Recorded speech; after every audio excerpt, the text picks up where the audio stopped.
Welcome to Armchair Expert. I'm Dax Rathers, and I'm joined by Minister Mouse. Hi there. Oh, blue minister. That's okay. All right. Can't get it right every time. This is a show about the messiness of being human. Oh, my God, stop saying that. We were watching, before we get into who our guest is, Only Murders in the Building. Great show on Hulu. Recommend it. Very. We love it. The woman on the show, Tina Fey, she has a very popular serial-type podcast. Yeah. And she says that the good stuff's in the mess. Run towards the mess. She kept talking about messy. And they kept saying it and saying it. I was like, oh my God, they're going to burn us. They're going to say messiness of being human. This has really come to bite us in the ass. It was like, as soon as I realized it was getting a little played out, you were already ahead of it. Oh, and yeah. now we're seeing it made fun of on TV. Well, that's a little bit arrogant of us to assume that. It has nothing to do with us. But it triggered something. We were just waiting to get burned. Yeah. It felt like it was on the horizon. Well, I mean, look, I don't think it's overly egocentric to think a show that's about podcasts might involve. That's not crazy. I don't think so, but I think. I mean, it's not about our kind of podcasts, it's about murder podcasts. But, you know, I don't know. It's a great show. It's a great show. Now, That's none the of those headline. people have to come on to promote it because we just promoted it for them. Shit. And they're all really good people. Martin Short. Steve Martin. Steve Martin. Short. And Selena Gomez. Selena Gomez and Tina Fey. Oh, my God. What a barn burner. And Sting. Don't ruin it. Sorry. Spoiler alert. Listen, this is a real privilege for us on this show because we get to introduce America to a brand new actress. It's really fun we get to do that. Yeah, she's just now on the scene. This up-and-comer's name is Drew Barrymore. And she got her start just 2 seconds ago in E.T. I think she's going to be a big deal. You think so? Yeah. Okay, of course I'm joking because Drew Barrymore has been acting since she was a little baby. Yeah. One of the best baby performances I've ever seen in my life is E.T. My gosh. Anyways, Drew Barrymore, I don't need to read you any of her credits. We all know Drew Barrymore. We've loved her for decades.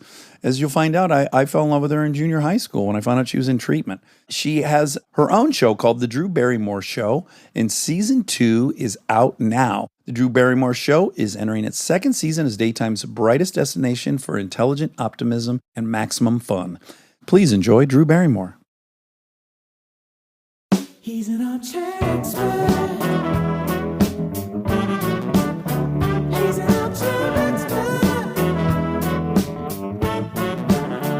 He's an armchair expert. This is not a trap, but do you want whiskey?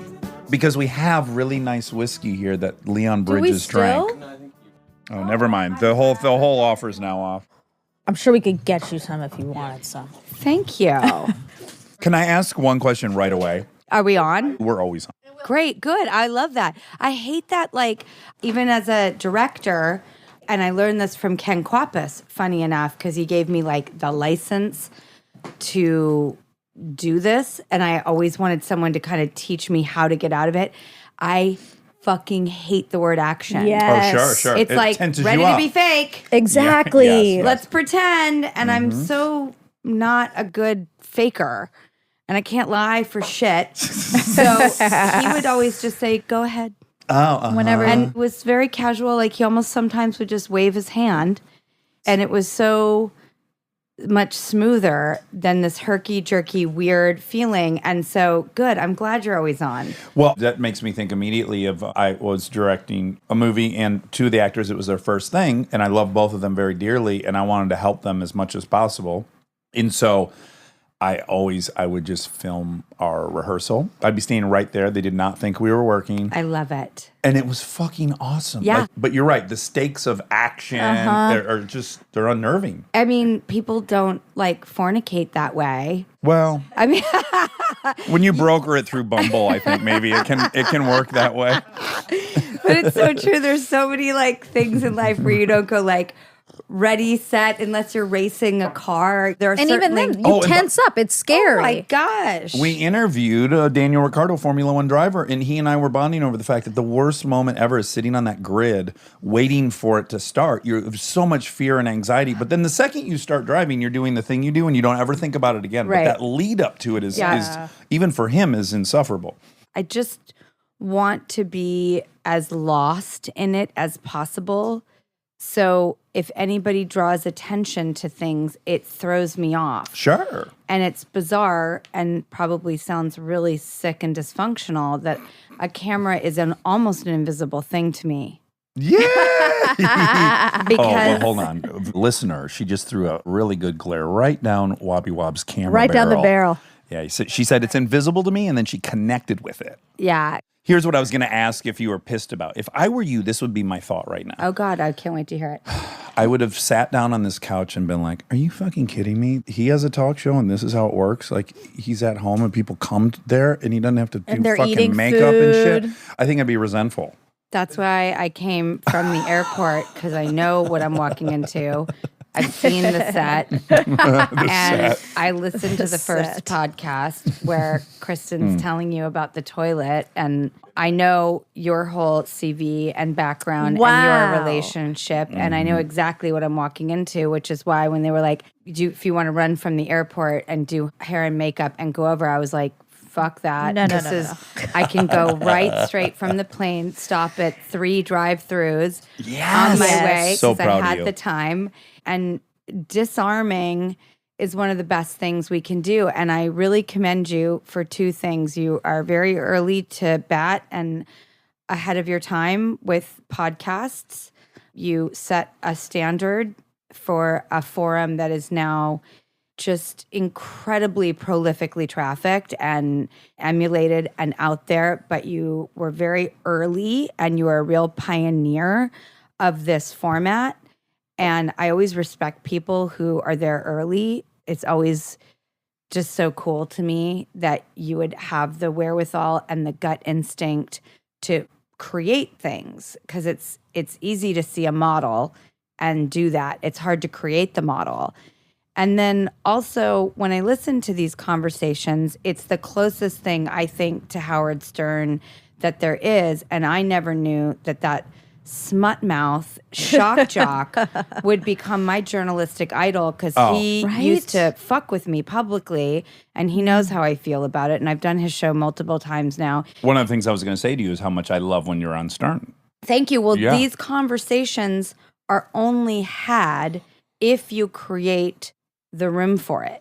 So thank you for creating the room for it. And I'm honored to be here. kind. I was so psyched. I think I asked you guys if I could come on. And when I heard the answer was yes, I was so thrilled. That makes us so happy. So flattering. I want to first say that I just want to give Monica due respect and ownership. It was her idea as well. Secondly, if you're listening, I thought I was way late. I thought I was a poser. I'm like, well, Marin's already doing this perfectly. Marin's going to think I'm copying him. Chris Hardwick's going to think I'm copying him. You know, I still had the doubt in my head of like, my idea for the first title of the podcast was the millionth podcast, which now wouldn't even be a funny joke because there's 2.2 million podcasts. And at the time, there really wasn't that many podcasts. It was a new frontier. And I heard that you kind of noticed on the back porch and like through conversations was like, hey, there's something here. And I don't think you do anything alone. I think it does take objectivity and persistence of others around you. And that's where the dreams start to flicker and like the fire starts to build. I think of you as one of the first. I love you. Thank you. It's That's a true. very nice compliment. I appreciate it. And you were with an elite group of like smart people. I happened to be hanging with Michael Jordan of this space and then just needed to put a jersey on her. And then now we're here. Well, I couldn't realize my dreams without my Nancy Javonin, who's known Nancy Fallon. I was 19 and wanted to start something too. I know this from Stern, right? You guys were both on some movie. I was on a movie that was just really Were you in dysfunctional. Australia or something? No, where were you? I was in Texas. Okay. In Del Rio. It was a movie called Bad Girls, and the production just kept kind of getting sidetracked. Okay, And sure. what was supposed to be like a 2-month movie in Sonora turned into this 6-month kind of fiasco in the middle of Glory Road. nowhere, Del Rio, Texas, which I loved. I loved, again, being stationed in a town with one diner. And by diner, it was like a fast food joint. And you experienced butterfly migrations and they would cover your windshield. You couldn't drive. You would put your arms out because it was so in nature. You'd come home with ticks in your body from the Del Rio River. You would walk in and see the largest tarantula you've ever seen on your floor. And then I'd have to go screaming and crying, begging for help because tarantulas are my worst nightmare. Sure. But these are the adventures that I was lucky enough to have. But there was something that happened to me on that movie that I wanted to see women do more action, and I wanted to see it a certain way that I saw it in my head. And with no disrespect to the movie, Women in a Western was super awesome. I was thrilled to be there. And I have no negative feelings towards it. I was just like, God, I wonder if I could do a woman's action movie. What would I do? But then also, there was this one woman. Her name is Lynn. She's still alive. She's amazing. Lovely person, Linda Obst. And she kept running around. Right? Famous producer. Yeah. Exactly. Yeah. And she kept running around, and she was a problem solver. And where a lot of people were like, we're just kind of be here for months on end, and nobody kind of knows what's happening one day from the next. This one tiny, frail, short, little woman was like lightning and a firecracker and fierce and just getting shit done. And I was like, if I'm going to be in situations in life, I don't care if it's a movie set or a classroom or I didn't go to school, but any situation in life, an office, I don't care what pool of people I'm in, I'm going to be that woman. And I'm not going to sit here. I'm going to be her who's just solving problems, putting out fires, and getting shit done. Can I add to it? Because I've never met her, but I know of her. I have a lot of female friends in this business. She has reached out to and included in the ride. I understand she also is a great giver back to other females. I think she was ahead of her time. This was, oh my God, let's see, I was 16 if you were 19, it was 94. And it was earlier than that because I met Nan when I was 19. So it was a year or two before then. Okay, 93. When you would have graduated, when I graduated. I was like 16, 17, 18, somewhere in there. I'm a Pisces, terrible with timelines. Somewhere in that time. Are you a Pisces? We just did a little thing on astrology, and we both don't believe in it, but she found an Instagram account where every time they release something, we're like, oh my God, that's so spot dead on. on. Every time. There's something poetic to it. I wouldn't base important. But Financial decisions based on Yeah. end of life plans based on. Well, at that point, you got nothing to lose. I say hell with it. But so she was very kind to me, and I kind of really sidled up to her, and I learned a lot from her. And she would say, PC man, permanent crew. You find your tribe and you stick with them. And you stick with them for every project. And you have a shorthand. And she just taught me all these great wisdoms. And then we sort of lost touch over the years. We tried to stay friends. Life diverted our paths a little bit. And I met Nan, and I was working in Seattle, and I met her, and I just got this weird whim, and I was like, let's start a company. I want to produce movies. Yeah. And so much of who I am is because of her. It's like my sayings, my philosophies, my isms. But then ironically, I've been a really big fuck up throughout my life, and she was like never a fuck up. And that's why I love her, because I follow great people. So Monica too, she's never been an addict. She hasn't fucked Yet. everyone.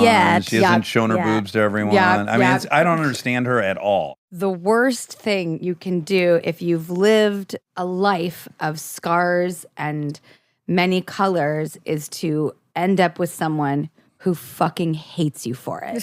Oh, yes. And I couldn't who do that. literally, but I can't tell you how many times that happens. I would imagine with you, here's my guess of the patterns of relationships that would have likely happened with you, which is men would have been attracted to this free spiritness, and then they would have ultimately found it very threatening and very unsafe, and would have started trying to make you not the thing they were attracted to. Ding, ding, ding, Ding, ding, dingles. ding.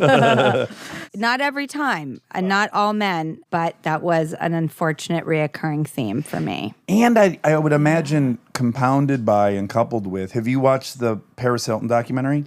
I have, and she came on the show, and I knew Paris when I was a kid. My mom used to drop me off at Kathy's house, and I would spend the whole weekend because my mom was that kind of person, like, Bye. it's Friday, I'll see you Sunday, see you Monday maybe. morning. Maybe, yeah, Yeah, exactly.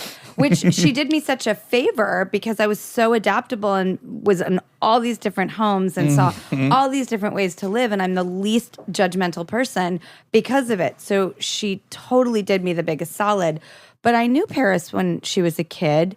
We knew each other as party girls. Yeah. I partied with her. Me too. I'm glad to say. Me Yeah, too. Yeah. I was a kid with her. I partied with her in the 90s. And then here we are sitting as, I guess, women. And I'm going, I did not know that you were locked up in an institution. I was too. Yes. And I live my life sometimes thinking they're fucking coming in to get me. And I just did not know I shared that with her. That documentary made me like her so much. I'm watching this thing and I'm thinking, well, first of all, I didn't know she was like a tomboy. I know that's a word we should use, but whatever. She described herself as a tomboy as a kid. And you're seeing this video of her and she was very much like a little dude. So I only point that out is because it's in direct opposition to like a starlet or whatever she was publicly, right? Yeah. Like a queen. Socialite. Yeah. Thank you. A debutante? We won't go that That's far. a different thing. Okay. And she kept talking about trauma, and I gotta be honest, I was a little bit like, what's this trauma gonna be? What's this trauma gonna be? And then when I heard it, I was like, that is fucking insane. The notion, for people who don't know, she's just in her bed in her house and she's kidnapped middle of the night. Her parents have hired this company up in Utah. They literally kidnap her. They put her in a van. I know all about You it. do. So this happened to you Absolutely. too. Yeah, absolutely. You were in one for 18 months? Yep. 18 months, Monica. In her childhood, that ends up being like How a tenth of old your were you? childhood. 13 to 14. And then when I was 14, I got emancipated by the courts and became a legal adult. She lived on her own at 15. You had your own spot, right? Yeah, I had my first apartment when I was 14. And actually, I just did this tour. Because you're doing Hollywood Week on your show, right? I am. It was very intimidating to launch a show in a pandemic. I sort of went really hard on the comedy. I was by myself in a room and With no audience to with gauge no anything. audience. Yep, crickets on tumbleweeds, like farting and feeling really raw and vulnerable. And it was 2020. It was the fourth quarter of the game of our life. There was nothing not at stake. The world was asking us every question imaginable. And it was the most humbling, high stakes time. And I really wanted to do a lot of comedy. And I kind of leaned in on that. But I just didn't know if we were going to be able to stay on the air. And it was such a crazy time. I felt crazy. Yeah. And I think that manicness like came through. But I really wanted to be a bright spot, not a blind spot. And I sort of leaned in on the comedy. And then I just was like, well, really, this is about optimism, but it's not blind optimism. It's like the optimism is addressing everything that's happening, but finding that will, that good stuff that's out there. Yeah. And that's what I'm going to go for. But the more that we went along, the more I was able to settle in and start getting into bigger and better conversations. Yeah. And we never knew if we were going to get a season 2. We didn't find out until the very end of season 1. And then when I found out, I said, okay, then this is our chance to go deeper. And can I just add really quick? This is a luxury not afforded to you on television generally, which is, it took us, I don't know when this show became what it was, but it was probably like 30 episodes in or something. Like you set out with an intention and then you realize, oh, naturally I gravitate towards this and maybe that's off topic of the intention, but whatever. On a TV show, you really don't generally get the opportunity to find your show. Yes. And we did. Yeah. And I'm so relieved we got a season 2 because we had a wonderful year of learning curves and confidence building. Taking a lot of humble pie, like the focus groups would come in and they were not pretty. And I was like, this is so ripe for an identity crisis. And I was like, you know what? Fuck that. I can't do that. That's so weak and it's such a pussy move for me to take that personally. They're people objectively giving me some feelings, and that's why I loved being a producer. I didn't like being an actor who was just sitting on the sidelines not knowing. I wanted to be in the action. I wanted to hear the tough shit. I've lied down during focus groups and test screenings of all the films that I produced. The audience does not know I'm there. I got to hear all the shit, and I love it. Can I launch into another theory? Please. Okay, I just got enough data to launch into this theory. So first was the boyfriends. So I'm reading about your history. Now, full disclosure, I'm in 7th grade. We're the exact same age. I don't know if you know this. I'm 46. Yeah, I'm 46. We're a month apart. I was born in January 75. You're born in February? Yes. Yes. So I'm in 7th or 8th grade. I don't know where I got this because we didn't get this magazine. We didn't have magazines, but maybe it was at school. I found a People magazine. And it was a story about you, and you were in treatment. Yeah. And I, as a punk rock skateboarder, I was like, this bitch is my girl. Literally. I was like, this is my girl. She's already in fucking treatment. Like, it's such a bizarre way to have been like in love with you. But I was like, well, first of all, you were so darn cute. And you were like, even in your treatment center, it was like, it looked like a girl's bedroom. There was something about it that I was like, oh, look at this girl. I was captivated by this notion that there was a 13-year-old in treatment. But beyond that, I didn't know until even today, like the historic history of your life, that being fifth generation actor, all this stuff. I knew you had a famous dad or grandfather, whatever. Yeah. The point is, I'm reading the description of your father. Now, mind you, mine was not as bad. I'm not in any way. I've heard about your dad. He was a party animal. He was single. He drove a Corvette, and he was an addict. And I adore him. Whatever. He's dead as well. But I was reading your thing, and I was like, oh, this is a lot of similar shit here. And then blah, blah, blah. The point I was about to make was, I have to imagine growing up in the way that you did, with a good deal of deception around you, and adults with ulterior motives, and people servicing themselves and acting kind and acting all these ways. Yeah. I bet you're someone that just fucking covets the truth, as I do. Like, I don't give a shit. Tell me you think I'm a fucking arrogant asshole. Whatever. We'll get past that. But I can't do the smile to my face and there's something else going on. That's why I love Nan, is I've never had anybody be harder on me in my life. She is the most brutal. Tough love has got nothing on the severity of her disapproval and honesty. And growing up in Hollywood, there were a list of 10 things that I just said, this is so fucking toxic. And I will not subscribe to any of it. Now, I had a separate journey to go learn what was toxic for me or not. Yeah. As just a person that had nothing to do with the job or the surroundings or anybody else's journey. I could separate the two, and sure, it gave me too much access and excess and probably amplified the problem. But I come from a long line of addicts and alcoholics, and I want to be like the breaker of that chain in my family. And I just did not have that ability until I was, I mean, honestly, I'm still trying to master it. Yeah. Well, listen to me. They say most addicts are the result of genetics, which clearly you have, and then trauma, which of course you had. Absolutely. And I'm glad to see that society, especially athletes, coming out, because I think they're some of the best ambassadors, because they're not actors or artists. They're not, quote, weak. They're not people you think of trying to get compassion. They're like brave, strong, invincible. To hear Simone Biles is struggling to that degree is so comforting, I think, to people. I wrote something about her that she will be my face when I don't know how to stop running, because I've been running since I was 11 months old in diapers, acting and working and paying the rent for me and my mom. And that parent-child dynamic was never there. Yeah. I was the adult. Yeah. And so I appreciate Michael Phelps and Naomi Osaka and Simone Biles and these people coming to the forefront saying mental health is a subject that deserves to be at the forefront, and it is not synonymous with weakness. Right. And it's exactly the same as a pulled hamstring. Yeah. Like, there's no shame in a pulled hamstring. There's no shame in a blown quad. There's no shame in any of this either. No, I listened to the Prince Harry, and he said the worse things get out there, the more hopefully people can come together. And that's why I love these conversations, and to take off the armor and be raw and vulnerable. I was so, this is going to sound so, again, sick and weird, but I don't care because it's my truth. I was so liberated when my mom threw me in that institution, and it just got out all over the press. And there I was, and I was blacklisted from work. People thought I was a fuck up at work. I never once fucked up at work. I just fucked up in my own life. Sure. Aside from work. Your real job. At work, I was amazing. I was infallible. On time, knew my lines, a real workhorse, you know? Sure. just a reliable steed, Yeah. you know? Yeah, prize pony. That's what I call Kristen. Absolutely. My little money-making pony. Get out there. Yes. Trot around. Yes. I'm like, and it's so true. Like, we all go up to our directors.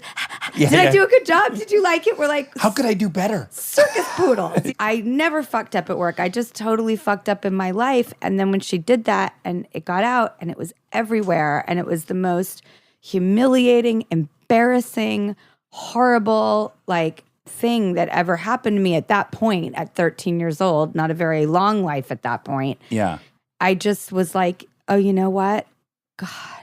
So I don't have to Relief. pretend to be like these Hollywood people that I've made a list about that I don't want to be like, pretending to be perfect. The body, the face, the no aging, the perfection, the facade don't really get to know me. And it's not that everyone in Hollywood had that, but growing up, there was a lot more of it then than there is now. Yeah. And I was going, well, the water's out of the bottle. I can't do anything about it. I can't make this not have happened. So you know what?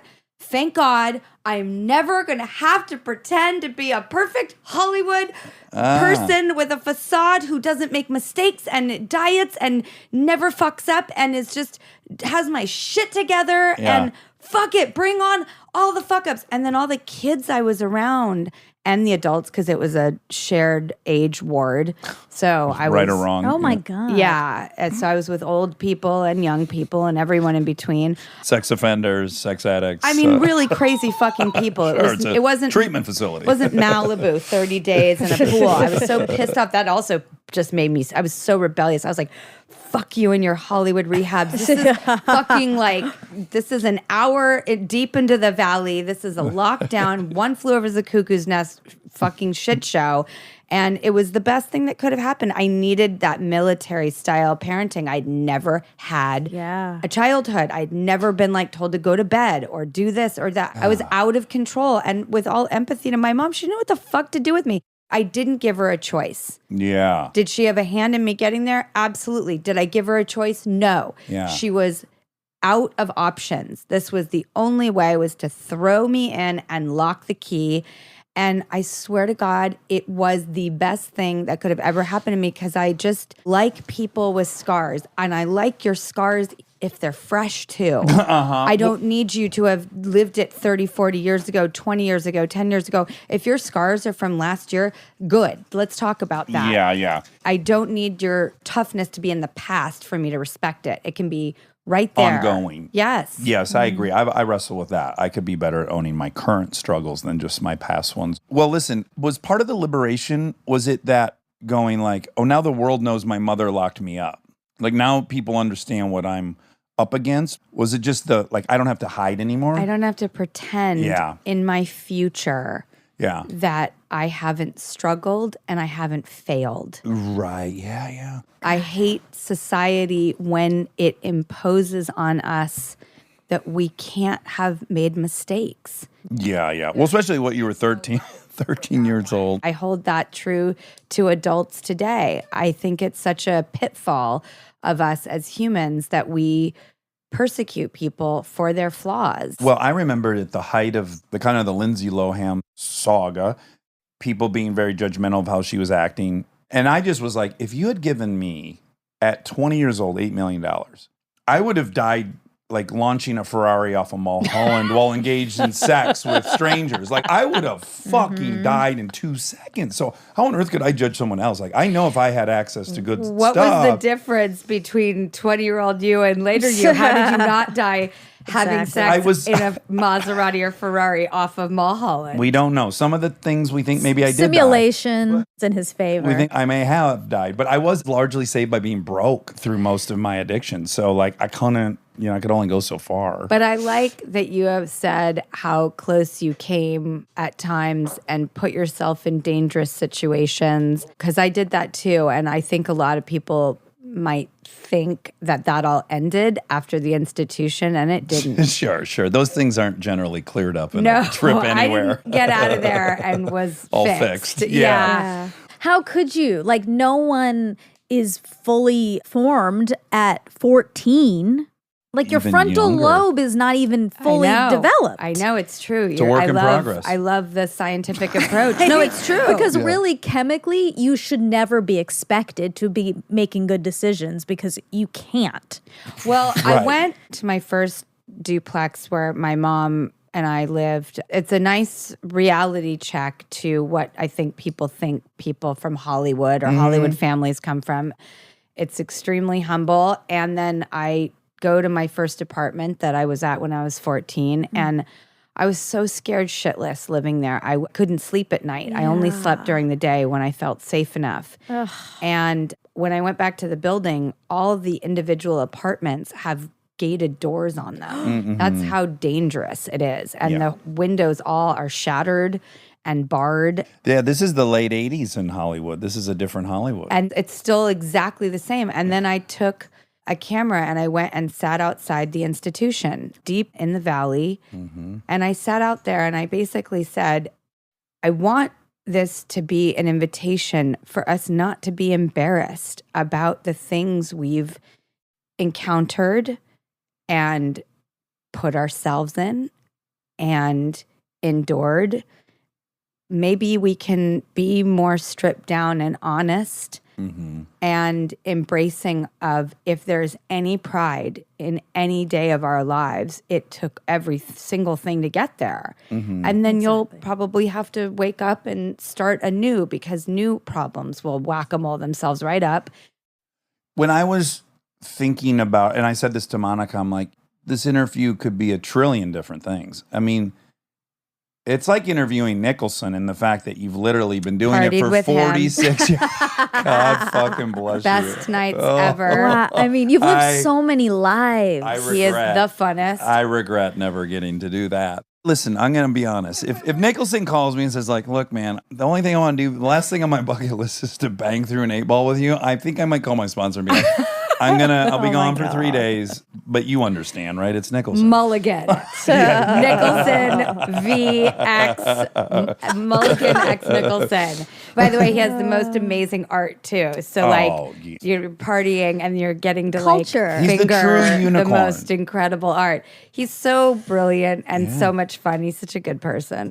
Seemingly partied his whole life with no fucking problem. This guy doesn't Keith exist. Richards. Yes. How? These are bad examples I of know. like what is Yeah. possible. But Keith just lived. He also will admit he was fucking sick a ton. I don't know that Nicholson's ever not felt great when he woke up. I do think he wakes up feeling really good. And I have not spent the night, just so we're clear about that. Yeah, yeah. I always left.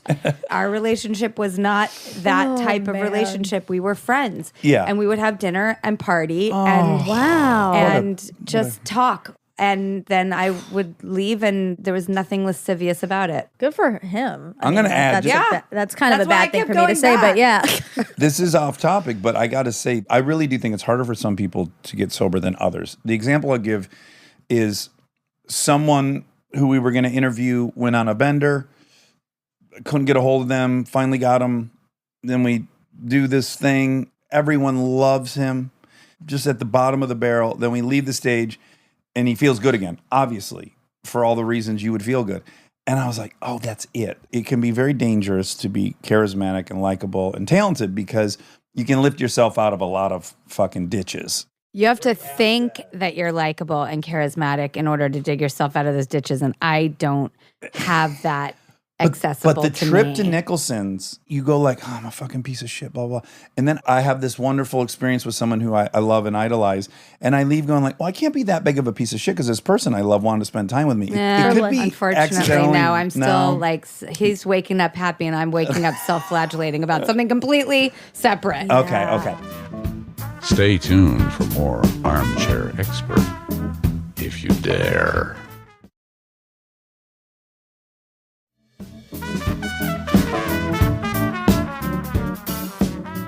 Okay, back to what I was going to say. When I was thinking about the million things this interview could be, the real thing I'm interested in is your life has been the only life you've ever known. So everything that's happened to it is, quote, normal. Like Yes. that's everyone's life is normal to them. Yes. And I wonder, and we've dealt with this a lot on here, where no one's angry about it. They're just simply acknowledging that the situations they were in the 90s were by today's standards, they were not healthy, good situations. But culturally at the time, it wasn't a thing. And I wonder how you compute all that. Are you going back in your memory going like, wow, man, I just read in your thing, like you used to hang out at Studio 54. I don't know if you were 11 or 12 years old or something. 7, 8, and 9. Okay.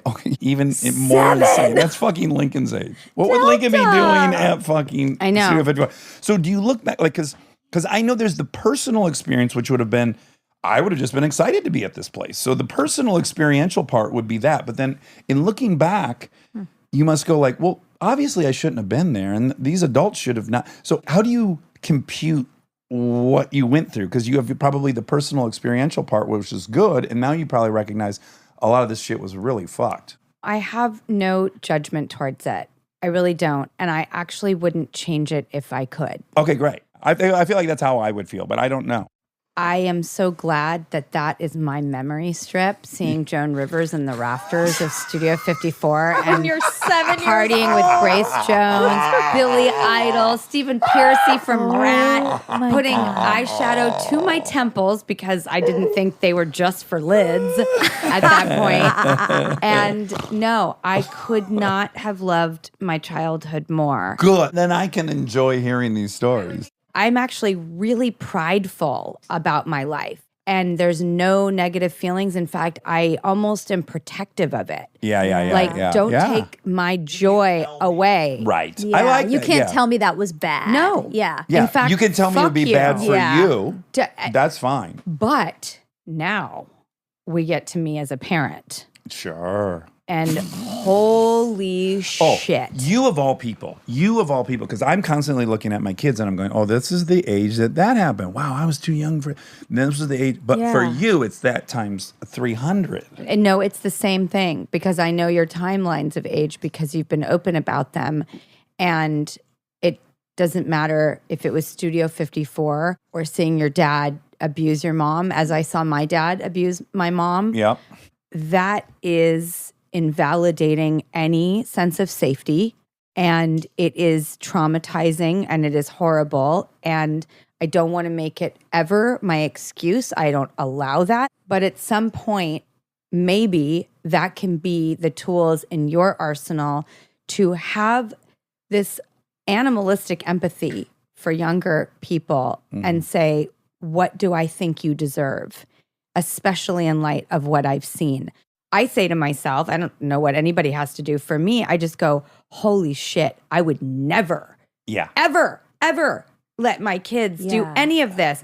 I want them to be kids. And I don't put my kids on social media. I'm like a fucking Doberman about them. And they watch TikTok. They love social media. Yeah. They love coming to the show. They get in a bad mood when they realize they won't be put on camera. But they know good goddamn well why. Because I'm like, I want you to be kids. Yeah. And everything is so different with each generation, especially the way we parent. My God, I grew up around parents smoking while they were pregnant. Yeah. That was common, and drinking. Yeah. And now, I mean, you are just taken to task if you do one thing wrong as a parent. And I hate that too. I hate the parent shaming. I hate the pressure. I hate the guilt. I hate that society has set up impossible standards for people. Sure. Yeah. As if parents don't beat themselves up enough. And I would rather my kids go, I really would have liked to have been there and done all that fun stuff rather than going, I didn't want that. Yeah. Because then you can never take it back. Yeah. You're right. But I don't judge anyone who does it. They don't have my life experience, so they don't have that baggage. Right. I just am impressed that you're not resentful.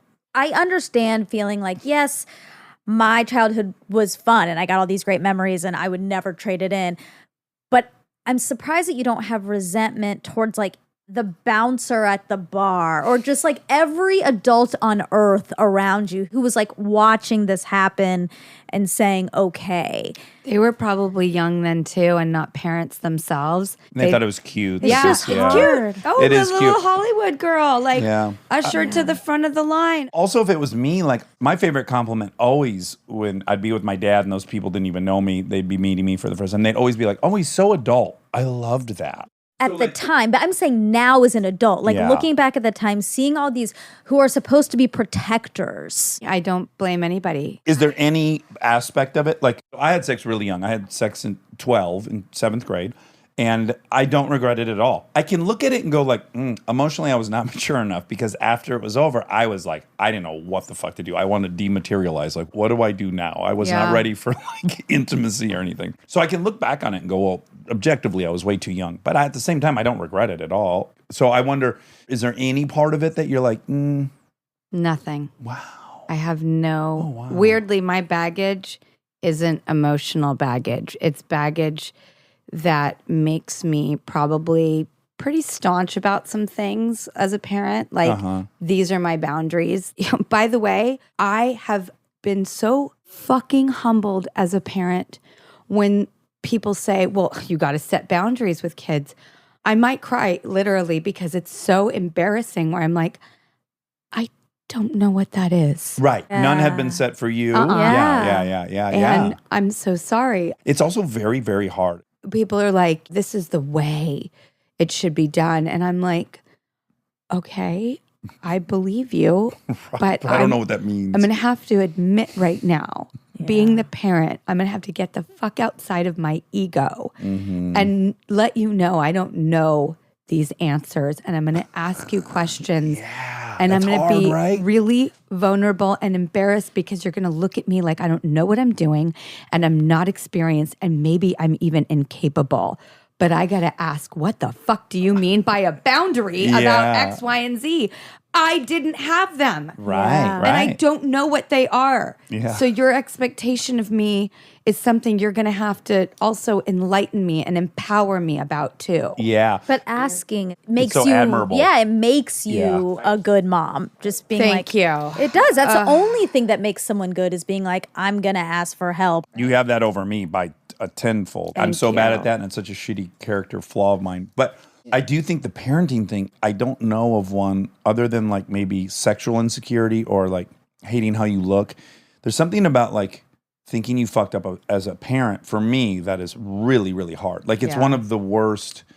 I have like 4 memories that I think of all the time. And in 8.5 years, I have like 4 memories where I'm like, I really didn't do that right. And that's a real bummer. And I think about that a lot. Or I didn't attend to the babies crying in a way that probably it should have been, but I thought something else was happening. And someone said, and I'm so embarrassed by the whole situation. Like, I think about it all. I called the person and apologized. Like, I'm still embarrassed 6 years later that I was, there's something real carnal about the shame. I was with just going to say, parenting. you just took the word right out of my mouth. I'm like, that I identify as shame. Yeah. That is a direct harken back to your own childhood, because you're not rescuing yourself in that moment. And no one was there to rescue you. And there is so much shame and guilt that comes with parenting, because you think that it's your chance to do things differently to give yourself the parenting you deserved or something. and just not do that for them. Ironically, I hated perfection so much, and yet there's no room for any lack of it for me as a parent. I give myself no passes. Right. But there's no such thing. I know. That's so Yeah. like You can't do it you're perfect. chasing a thing that literally does not exist. I know. Even God's son was killed through his own, even God didn't Even do a God good job killed with his his son. Yeah, I mean, geez. And that guy had all the resources, I think. That's what they That's say. that's what we've been told. Now, the other question I had for you that I don't think is answerable, but I have the very distinct memory of living 28 years anonymously, and then from 28 till now publicly. Yeah. And with a public person, which doubles down on all of it. Sure. It really heightens it. Yes, it does. But she too spent a long period as a civilian, right? Not famous. Yep. And so I think I use that as a mooring or an anchor. Yep. For And reality. For reality, where I'm Yeah. computing. And what's really interesting, and this is not critical of my wife, but my wife's been famous for longer than I have as a percentage of her life, right? So she got famous younger than I was. Right. So she's like 40, 60, you're 60, 40. Yes, or something like that. I love when people also promote the 80-20 lifestyle. Someone just did today. They Our literally- earlier guest was talking 80-20. Yeah, I'm Wow. sure everybody loves that 80-20. Oh, that's a pop I hadn't thing. heard it, I don't think, until that earlier. Yeah. Oh my God. Beta Meinhof, frequency God. illusion. Ding, It's ding, happening ding. everywhere. So, and to make it really personal, I dated a gal who had been famous her whole life. And this is probably my own insecurity, or I guarantee it's something Oh, for I me. cannot wait to hear what you're about to say. I feel like I can tell you if it's you or them. Yeah, I'm pretty sure it's me. But I wanted to be able to say, like, remember when you had to wait in line and everyone hated seeing you and no one was happy to help you? Like, all these things that really, they're stark. And, you know, like, once you're famous, you're a hot girl. Like, everywhere you go, people are happy to give you a coffee. Like, Yeah. that's not life. And so I was always wrestling with, like, is this going to be a barrier between us that, like, she doesn't have any memories of not being special? Right? And how does she compute that? And I'm so curious how you compute that. If you even think about it, does that matter? Is there anything real about what I'm saying? I don't know. I'm just really curious. I'm sure other men I've dated have felt exactly the same way about me. And that's when they start going, I'm going to make you feel Not Not special. special. Not is- special. Oh, I bet. They're going to bring justice to this situation. Yeah, I'm the real world. And you need to take this medicine because then you'll understand Then what you'll the have real character. Yeah. And also, they're all liars. I'm the truth. Oh, God. Very so controlling. let yeah. me gaslight you Yeah. into thinking that your touchstone is here. Mhm. Oof, that's I'm so your anchor. complicated and confusing because they're telling you that they're saving you from being lied to, but really they are lying to you. But oh boy, That's what the gaslighting layers, is. Yeah, And it's happened numerous times. And then there have been people in my life of the male gender who have just said, I just can't handle this. This is just too much for me. I'm sorry. I'm out. Yeah. I've had that quite a few times. How do you feel in that situation? Like, do you first go like, I don't even know what you're talking about. What's so much? I hate it. Yeah. I'm like, I can't. You can't shake that. You can't It's change when that. Howard Not asked me, you. what do you want? And I was like, someone to come into my life and not try to change Yeah. my existence. It's going to take a very confident person. You know what? I have been contending with relationships my whole life. I am literally the opposite of Charlotte York in Sex and the City. Instead of being like, I'm 35, I've been looking for him my whole life. Where is he? I'm like, I'm 46, I'm fucking exhausted. And I'm genuinely afraid to have anyone come in and make me walk on eggshells again. Yeah. So I'm just really happy on my own. And nothing seems appealing enough to give that up right now. Yeah. But that's now. It has been like that for like 6 years. And I don't think it'll stay that way. Life has chapters. This is just the one I'm in now. I'm feeling guilty about that thought I had. Part of it is clearly insecurity, right? Like, oh, if I can't relate to her in this thing, I somehow won't be able to occupy. I don't know. Like, it's just insecurity for me. But in your situation, it's like, I don't know what you're asking me to do. Have a different background? exactly. Like, it's not like you snore, you smoke too much. Yeah. You cannot address this. It's why I just want to wring people's necks when they hold people's pasts against them. And that happens with lots of couples who meet out there from all over the world. I just want to say, I don't play that. please do not fault someone for things they simply cannot change. Yeah. Yeah. Why do that to them? And the circumstances are very similar. The feelings are very similar. And I try to just think, even though I've had some really radical circumstances in my life, back to your question of, do you know what it's like to go out there and not be treated special? Yes. Being institutionalized for 18 months with Yeah, it's pretty no fucking real. privileges and being People stopped by for a second, but then they left. And then it was back to the real shit. Yeah, that was a good wake-up call of reality. Not being able to get cast or get a job for many years and have casting directors tell me, do you know how lucky you are to even be in this room right now? Ugh. Yeah, they sure resented you. Or working in a coffee house and aren't you that person? Oh, that's so sad. What happened to you? Wait a minute, did you work in a coffee Yeah. house? You did? Yeah, I did. Oh my God, this is one of my great fantasies. Tell me about I always say I want to just get a job at Starbucks just so someone will be like, It's so interesting. He works here. Yeah.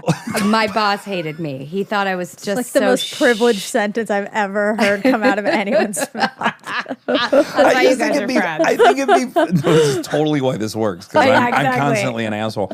No, I just think it'd be really fun for the customer. Like if I went to Burger King and I got a rectangle chicken sandwich, heavy mayonnaise, I pulled up to the thing and fucking Ted Danson hand me the bag, I'd be like, I know. I what know. a fucking God, day. if you put Ted Danson in anything, you save it. That's why I used him Seriously. specifically. I know. Yeah. Wait, so what coffee shop did you So work at? it was This called is- The Living Room, and it was the hot spot in LA. It was in the 90s. You name it, the cool kids were there, and it's where I made friends with a girl named Cameron Diaz. Would she work there too? She was 16. She was a junior No. model. She used to come in there. What? I worked there. That's crazy. And I loved her because I was like, this girl is so beautiful and such a goof. She's a fucking goof And I in was the like, best way, right? that's what hot is. It's Yeah. not, Marty Feldman's hotter to me than like a GQ model any day because Marty Feldman's going to be bringing the goods. By That's the way, right. if anyone knows who Marty Feldman is, thank you. I love you. And if you don't, he is the one who's in the Mel Brooks movies with the sort of large eyes, and he tends to take on a more Quasimodo-like role because he's very unique looking. So personality for me any day over looks. I've met the hottest people who I'm like, oh my God, get me out of here. And I married Tom Green because I was I love what you're doing. I've never seen this before. This is like fucking candid camera on steroids. What the hell? You're such a pioneer. He's a pioneer. Yeah. And I fell in love with him for it. And I fall in love. Andy Warhol says, fall in love with your eyes closed. I love that. But I'm like, I just fall in love with the person. And I fell in love with her. yeah. And we became friends. I gotta imagine a lot of people walked into that coffee shop and were just like, what the fuck? Drew Barrymore's in there. Half of it was like, oh, wow, cool. And half of it was like very melodramatic, sad. Oh, that would be jeez. rough for me to be pitied. Yeah. And I was like, you have no idea. My boss hates me way more than like you feel sorry for me because he thinks I fuck up all the cases by scraping them with the wrong side of the sponge. And Are you like 16? 14? Okay, 14 is even that is way too young to be working at a coffee shop, but also like that's the age that people work in coffee shops Yeah. and Sure. have jobs I like that. loved it. I enjoyed it. You have a great attitude. Thank you. Really? I really like it. I love really. that that's a positive story. All like right, when you the had best it. time ever. And I love that my boss thought I sucked so badly. I was like, I know, I Yeah. do, don't I? I'm shit at this. This is why you make a good addict. I do too. Like I enjoy every situation I'm in, even when they're horrendous. Like when I tell them, I'm like, yeah, that was pretty great. I thought I was You having like heart a attack. story. I like a story. You You're really right. That's like a probably story. more accurate. Okay. We're about to talk about love. Oh, I feel lucky that I did get to meet someone. His name is Will. We share our children, and he just got remarried actually last week to this most amazing woman. Cameron Diaz? That would be so trippy. Well, we'd have a shorthand, so that would be weirdly convenient. Yeah. No, he got married to this incredible woman, Allie, and I just feel like I won the lottery with her. Like I really did. Oh, that's a That's great really place to lovely. be. Oh, we're going to Hamilton together. Like I've been texting them on their honeymoon with invitations to our daughter Olive's birthday. Like, do you like this invitation? Is this good to go to send out? I feel like I'm lucky that like there's this new beautiful soul that came into our lives, and I don't try to be her best friend. She knows that I absolutely worship the ground she walks on, and I'm her biggest cheerleader, but I give them space. We hang out, we do dinners, all the kids' birthdays. We might take a trip together. We're finding our way Yeah. in a beautiful, slow, respectful manner. And I'm just so lucky because she came into Will's life and got to know my daughters very well and very real. Yeah. Saw all the warts and all the hearts and everything in between, and literally was like, I choose you. And Yeah. it's a miracle. And I know miracles exist because I was so devastated that our relationship didn't work out because I wanted this. My kids will have a mom and a dad. My Oh, kids yeah. will have a together household. And then when it wasn't that, I think I had like a true nervous breakdown. Yes. When you've told yourself that and you're now saying, I have failed at this most important thing to me, it's got to be the most devastating. It was. When kids are involved, It's so hard. the stakes are higher and different than anything I've ever known for myself. Nothing Yeah. I've ever seen or done compared to that devastation. And I stayed in that place for a few years. I was having a hard time coping. Yeah. And I was smiling and I was living a lie. Yeah. And I was in the greatest pain of my life. Who did you tell yourself you were doing it for? For them? Mm-hmm. Yeah. And I think Will and I did a kick-ass job, like of putting our kids first and showing solidarity. I'm super close with his family. We still do holidays. I still stay at their house. I was like, the divorce is going to happen, but nothing's going to change. And everyone just got on board and we did. And it's a testament to every member of the family. Yeah. My mom and dad did that, and I was very grateful for that. They were very civil to each other. My dad was allowed to spend the night on Christmas sometimes, so he'd be there in the morning, and that was the way to go.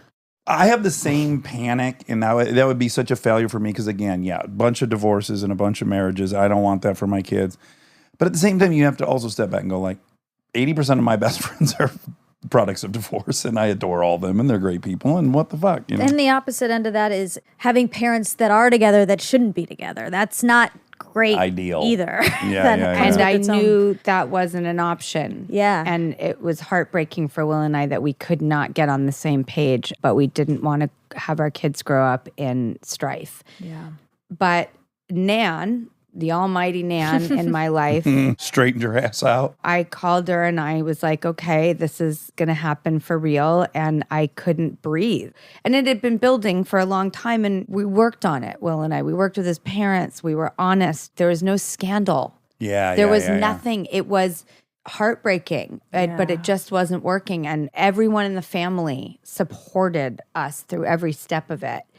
And so I turned to my family, Nan, and I was like, well, this is it. And I just said, I just can't believe that this is happening. And she goes, you remember I'm from divorced parents? Right. And Yeah, I was yeah. like, oh my God, I forgot. Yeah. It didn't fit the story you were telling yourself, which is you've ruined your children's life. And that the person I've loved and is the most well-behaved, well-adjusted, emotionally rational, just fucking North Star for how to live a life and behave and treat people and work and every goddamn thing in the world is from divorced parents. And I was Yeah. like, oh my God, thank you. Barack Obama is from divorced That's right. parents. Should we all be so lucky Yeah. to raise little Baracks? And it will be okay. And then it just wasn't okay. I don't know how I did. Again, I didn't get a pass for myself. Right. I've worked through that finally, but it took me, I would say 5 years. Oof. Yeah, this death of a dream just was not sitting well with me and I could not overcome it.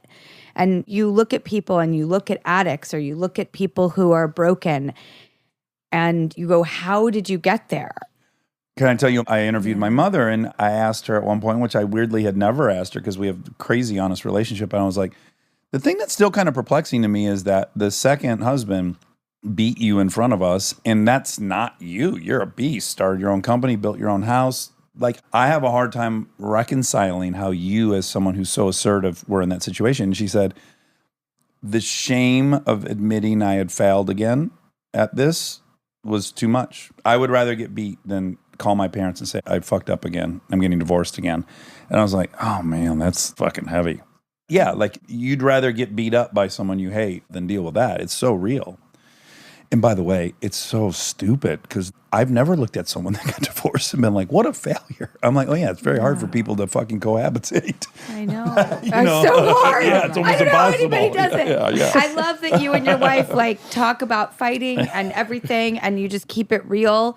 That is the opposite of the Hollywood romance. Our marriage is like sobriety. It's a daily commitment. Who fucking knows? Oh, Like, it's so fucking refreshing. Yeah, yeah, yeah. That's what people need to hear. They don't need the impossible couple out there. We started that as girls with fairy tales. That whole yeah. ridiculous notion really screwed us all up as kids. And there's no reason to keep fostering that with any facade. Break it down, keep it real, talk about how hard it is. Yes. This is what I'm curious about. So again, having been introduced to you in ways in that People article and being like, yeah. You were like, someone else is a badass like I yeah, am. someone's a baddie. Someone's a bad girl. I'm a bad boy. There's a bad girl. I want to play psychedelic first, love my ways for her. And get high and skateboard and dye our hair. Stay tuned for more Armchair Expert, if you dare.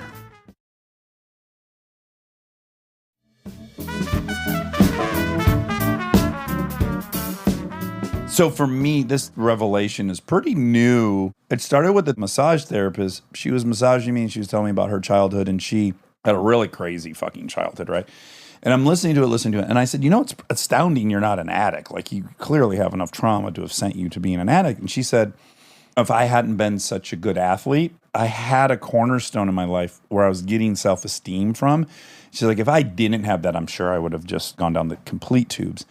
And then so I was thinking in my own mind, like, what was the thing I was hanging my hat on for confidence? And I realized, I've been using girls since I was 12 years old for that. Mm-hmm. That was my sports. Mm-hmm. That was your confidence. As much as I would hate myself, I'd be like, but Randy Hamina likes me, so I can go on.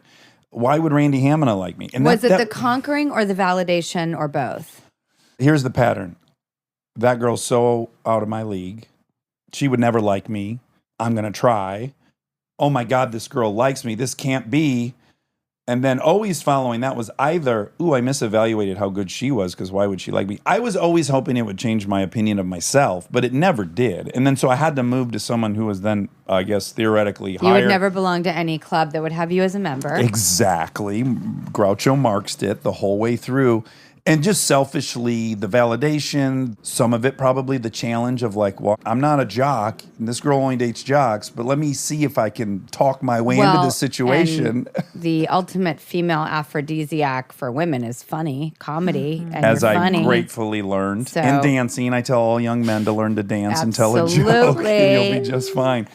But I, to this day, you want to talk about owning real-time problems I have, I still need validation from every woman I meet. What does your wife have to say about the psychology? I'm so curious. Well, she has observed it for 14 years. Like, if we meet anyone, by the way, I do this with men too. I'm just crazy flirty. Hence the calendar that you made. That's right. Yes. I'm very flirty with men. I'm very flirty with women. I love engaging some playful thing. And then if we can get engaged so it's not in that. entirely like sex conquer. It's Intriguing. I want Intriguing. approval. Like, I want to get to the part where I'm like, I think if we were both single, we could go on a date, and then I'm done. that goes for men too. Well, No, it's you're not- a love addict. I'm a love addict. So what it is like almost in every interaction, like having at least 30 seconds of we're in love. I feel like you're searching for that in every interaction. Male with- or female. Yeah. Yeah. And to get there requires playfulness and flirtiness and intimacy. Well, you'll never get reciprocation. anything from me. I'm dead inside. Okay, great. Thank you for letting me You're know. barking up and then the when you wrong leave, tree. I'll go, I thought I was going to like Drew more. I don't know Yeah, why. exactly. I've been dead for 6 years. I will wake up at some point. No, but it's already happened. It's already happened in this Oh my interview. God, yeah, it's happened like 10 times. Okay, good. It's like a transferal of love, and it only has to happen from what I can see. Like, he's just always searching for that high that love Yeah. gives you. Yeah. And so it comes out in all interactions, and it does give And it's a double-edged sword. esteem. I'm not trying to get rid of it. It's why I'm a good interviewer. Like, I want to fall in love with everyone I'm interviewing. I want to like connect in a way that we both walk away going like, in another life we could have been best friends, or in another life we could have been married. I'm wondering how much of that you have.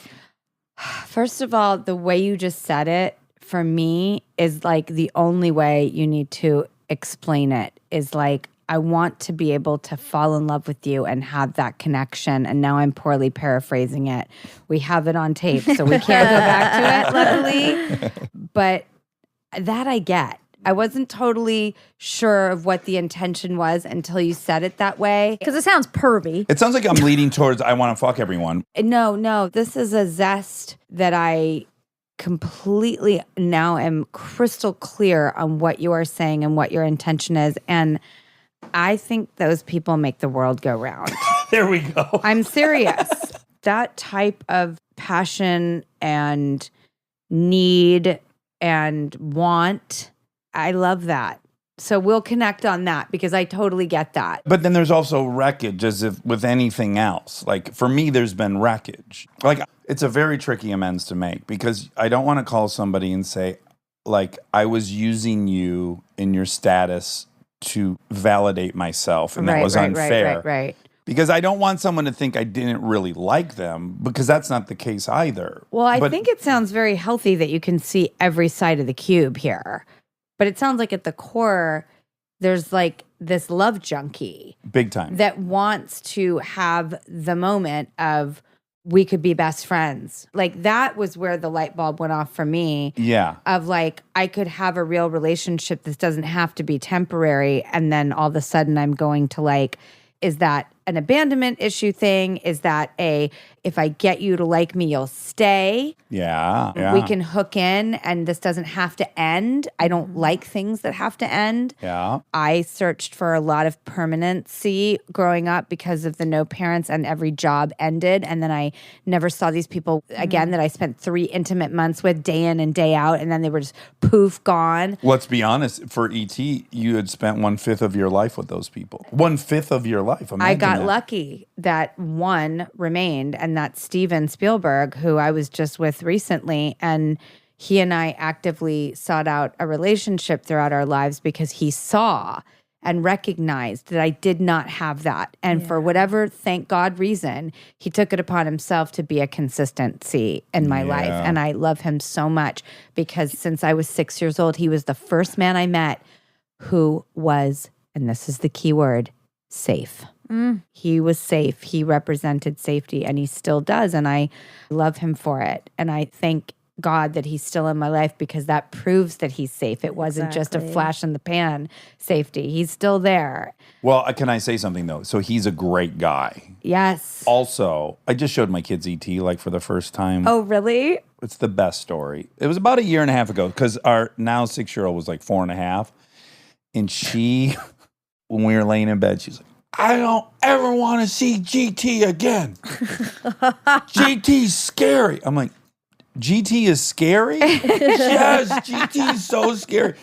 My kids haven't like really gotten into it. They weren't that into it years ago either, and they gave up on it. And I was thinking, maybe I'll try again now. Yeah. No, listen to me. My 8-year-old loved it. It's a fucking, what a movie. I mean, you're in Godfather, but that's neither here nor there. When I was watching it, I was like, it's this and Shirley Temple, maybe? Oh, I of the know. 2 cutest human beings that were ever put on celluloid. Like, Thank you. oh my God, that little girl. Like, I so part of me is know. like, yeah, Spielberg's a nice guy, but also like, who wouldn't have fallen in love with that fucking little girl? But oh he my stayed. God. He made the Yes, decision yes. to stay. He wasn't using her status to elevate his own it doesn't self-esteem. sound like it. No, he had his own source of self-esteem and he was able to stick Yeah. around.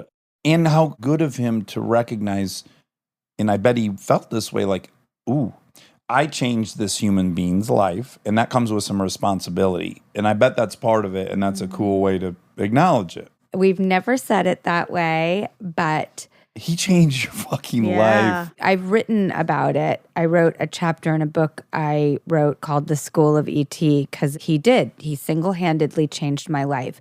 He was also someone who I didn't realize until I was older was also very fatherly. He calls me his first kid, and he was appalled by me wearing red lipstick. Or when I did Playboy, he sent the whole art department to put blankets in boxes and cover my body with the art department, and he would send me a note, cover up. And he did not like me acting older than my age. And that is how a parent is supposed to make you feel. Yeah. And no one ever made me feel that way. And I didn't even understand it when I was growing up. And now I'm like, God, you really were the only fatherly person in my life. Yeah. And he wasn't mean about it, but he was just like, wipe the lipstick off. You're too young. Yeah, cut the Yeah. shit. Yes, I Yeah, loved it. plenty of That's time for exactly that. how. By the way, my girls can't get their ear pierced until they're 10 because he made me wait till I was 10. He's given me so much in my life, and I'm so glad that he changed my life. And then it was mine to fuck up, and then it's mine to get it right, and then it's mine to fuck up again, and then it's mine to get it right again. And Yeah. my whole life would be so different without him taking a shine to me. And the fact that you compared me to Shirley Temple is going to make me drive out on clouds and roller skates because I love Shirley Temple. Also, the fact that you don't already know that. Yeah, like, that's it's pretty so, good. it's good. just so. We would hate her if she knew it. I know. I would hate me if I knew it. I do want to go back to the father of your children's new wife. Allie. Because again, I find so many pieces so admirable that you said that was the darkest time in your life and it was such a hurdle. And now you're so accepting of this other person. And that is so hard. Most humans would have such a hard time with that. How do you have that? She had nothing to do with our problems. And I know people who also have been in situations where I could list off 10 scenarios that I don't have to contend with. Possessive of my children. She's not. Likes them, but doesn't love them. Kind of is like secretly inside, like, I don't want someone with baggage. I'd like a clean slate for my life. That's not the road she's choosing. Yeah. Someone who says, I'll deal with this, but I don't want to deal with the mom. Someone who wants to exploit my kids. She has a private Instagram. I love her. Someone who wasn't a good example to my kids of what a woman should be. Yeah. Someone who doesn't take care of themselves and doesn't have a life where they can bring things back to the table. She checks every box. Yeah. It could have not been that. And then I think that would have been the nail in my coffin. Like, I think that would have taken my nervous breakdown, brought it right back up to the surface, and I would have just been like, I can't handle that. Like, I don't even know. And You might have been back instead, in Van Nuys. I might have been back in Van Nuys for real, not shooting it, going, hey, we all have a past. I would be putting myself back in there. When your plans don't happen, then what does? And for me, in my own tiny existence, this is the most ideal situation that could ever be.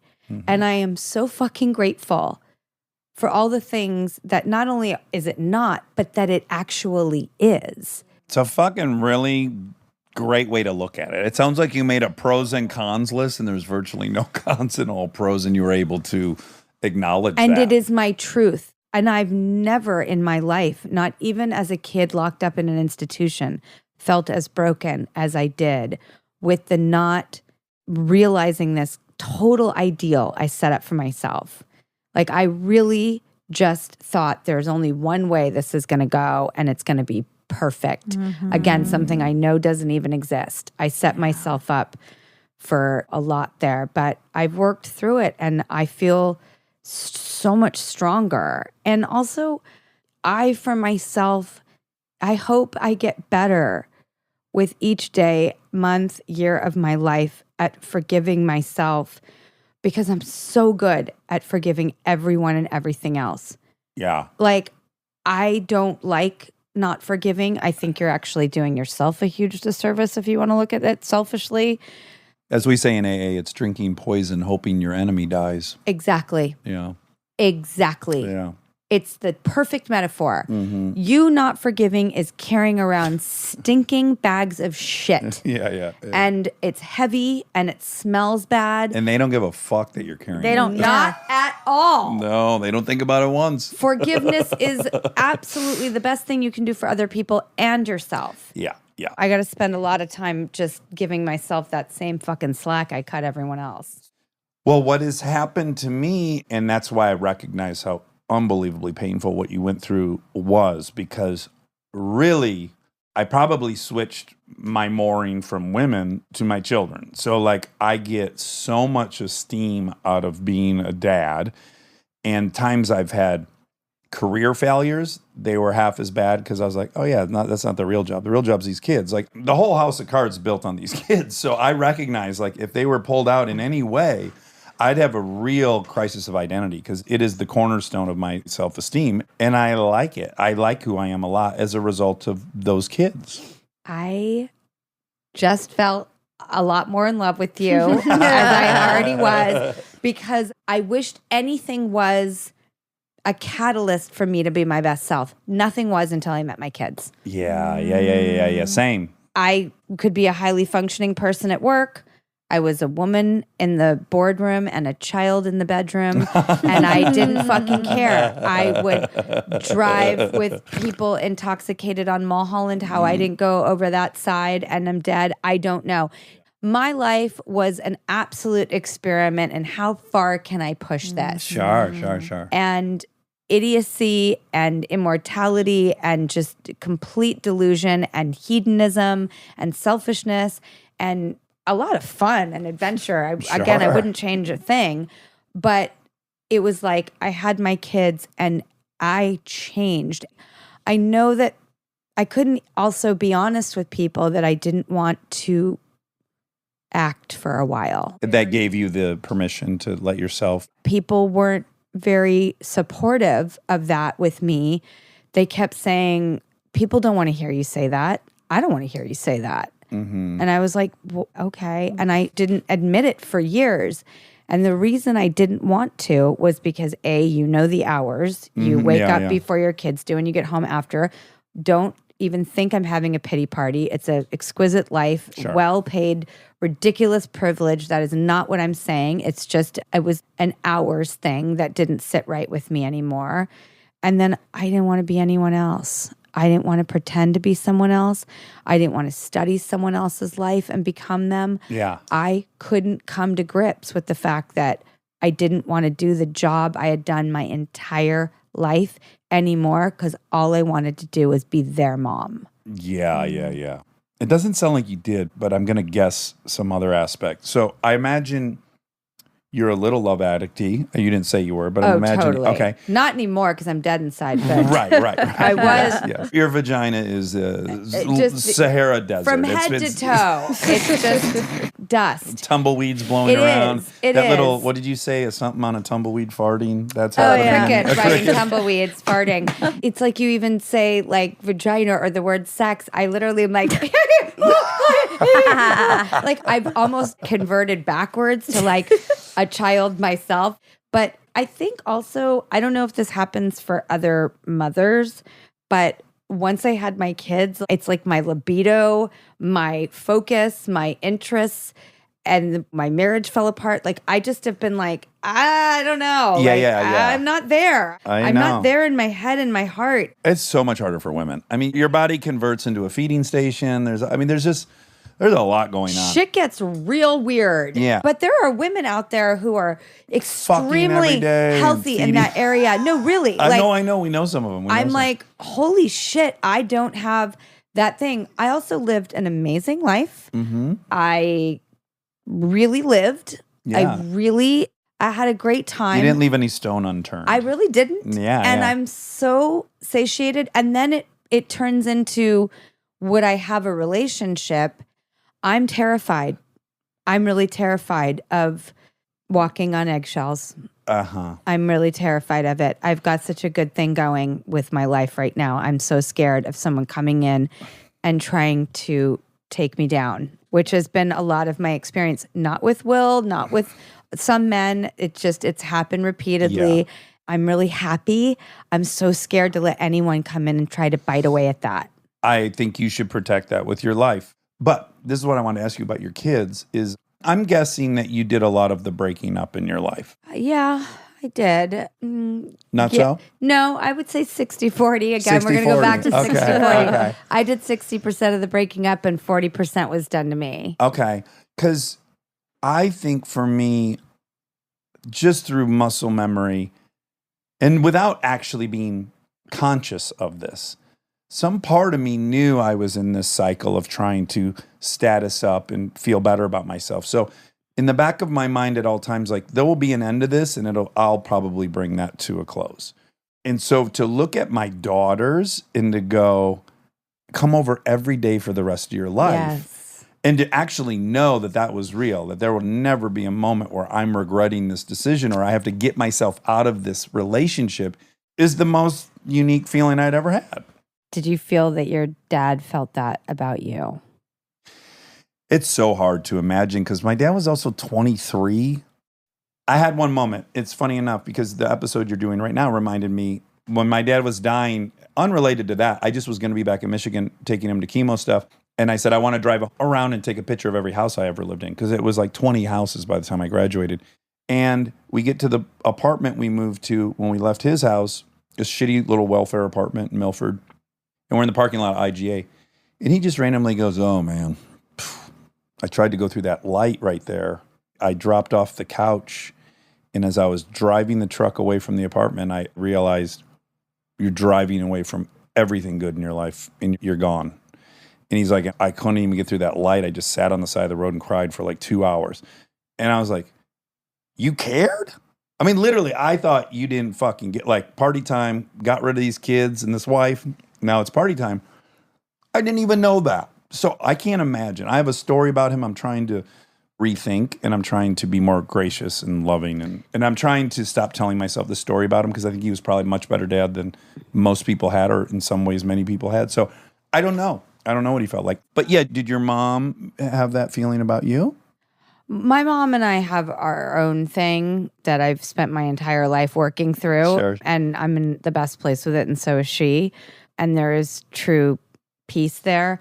My dad, right before he died as well, I was sitting in his hospital room, and I took care of him for sort of the last few years of his life. And you were 29? Yep. Yeah. Thank you. Good research. Exactly. I was sitting there one day, and I, funny enough, had bare feet, and he looked at my foot and he goes, "You are made perfect." Mm, And I was like, I didn't know you cared. yeah, right? I didn't know you even noticed me. I didn't know that you knew anything about me. Yeah. He left before I was born. And if we hadn't been able to be accepting of who these men were, forgiven, we would have never experienced those moments. And that's why I encourage people to not let anger lead, because you will miss out. Mm-hmm. And my dad didn't have to die, and I didn't have to stay haunted. I didn't have to not have closure. I didn't have to miss out on that moment, and neither did you. And I I'm so think it's grateful such a for it. gift Yeah. for ourselves and for them to just accept that people are not always what you need them to be, Mm-hmm. and they are who they are, and there's ways around it that you can find peace, forgiveness, and grace. And you might even have something that's incredibly healing and that you can keep with you. Yeah. So I encourage, don't lead with anger, lead with forgiveness. Yeah. It's definitely worth pursuing. It's very hard. It seems like you've really done that, though. Yeah, it's really impressive. Now maybe I'll give some to myself, Yes, because please. it's a shit show in You know here. who's Getting inspiring? better. Is listen to Jamie Foxx on Stern. I don't know if you've ever heard Jamie Foxx on Stern. I have a little bit, but not at length. I listened to that and I'm like, God, why aren't I that guy? No resentments. His dad wasn't around. He got famous. His dad wanted to be around. He's like, that's all right. Get in here. Let's do this. And I'm like, fuck, man, I want to punish everyone who wasn't perfect to me.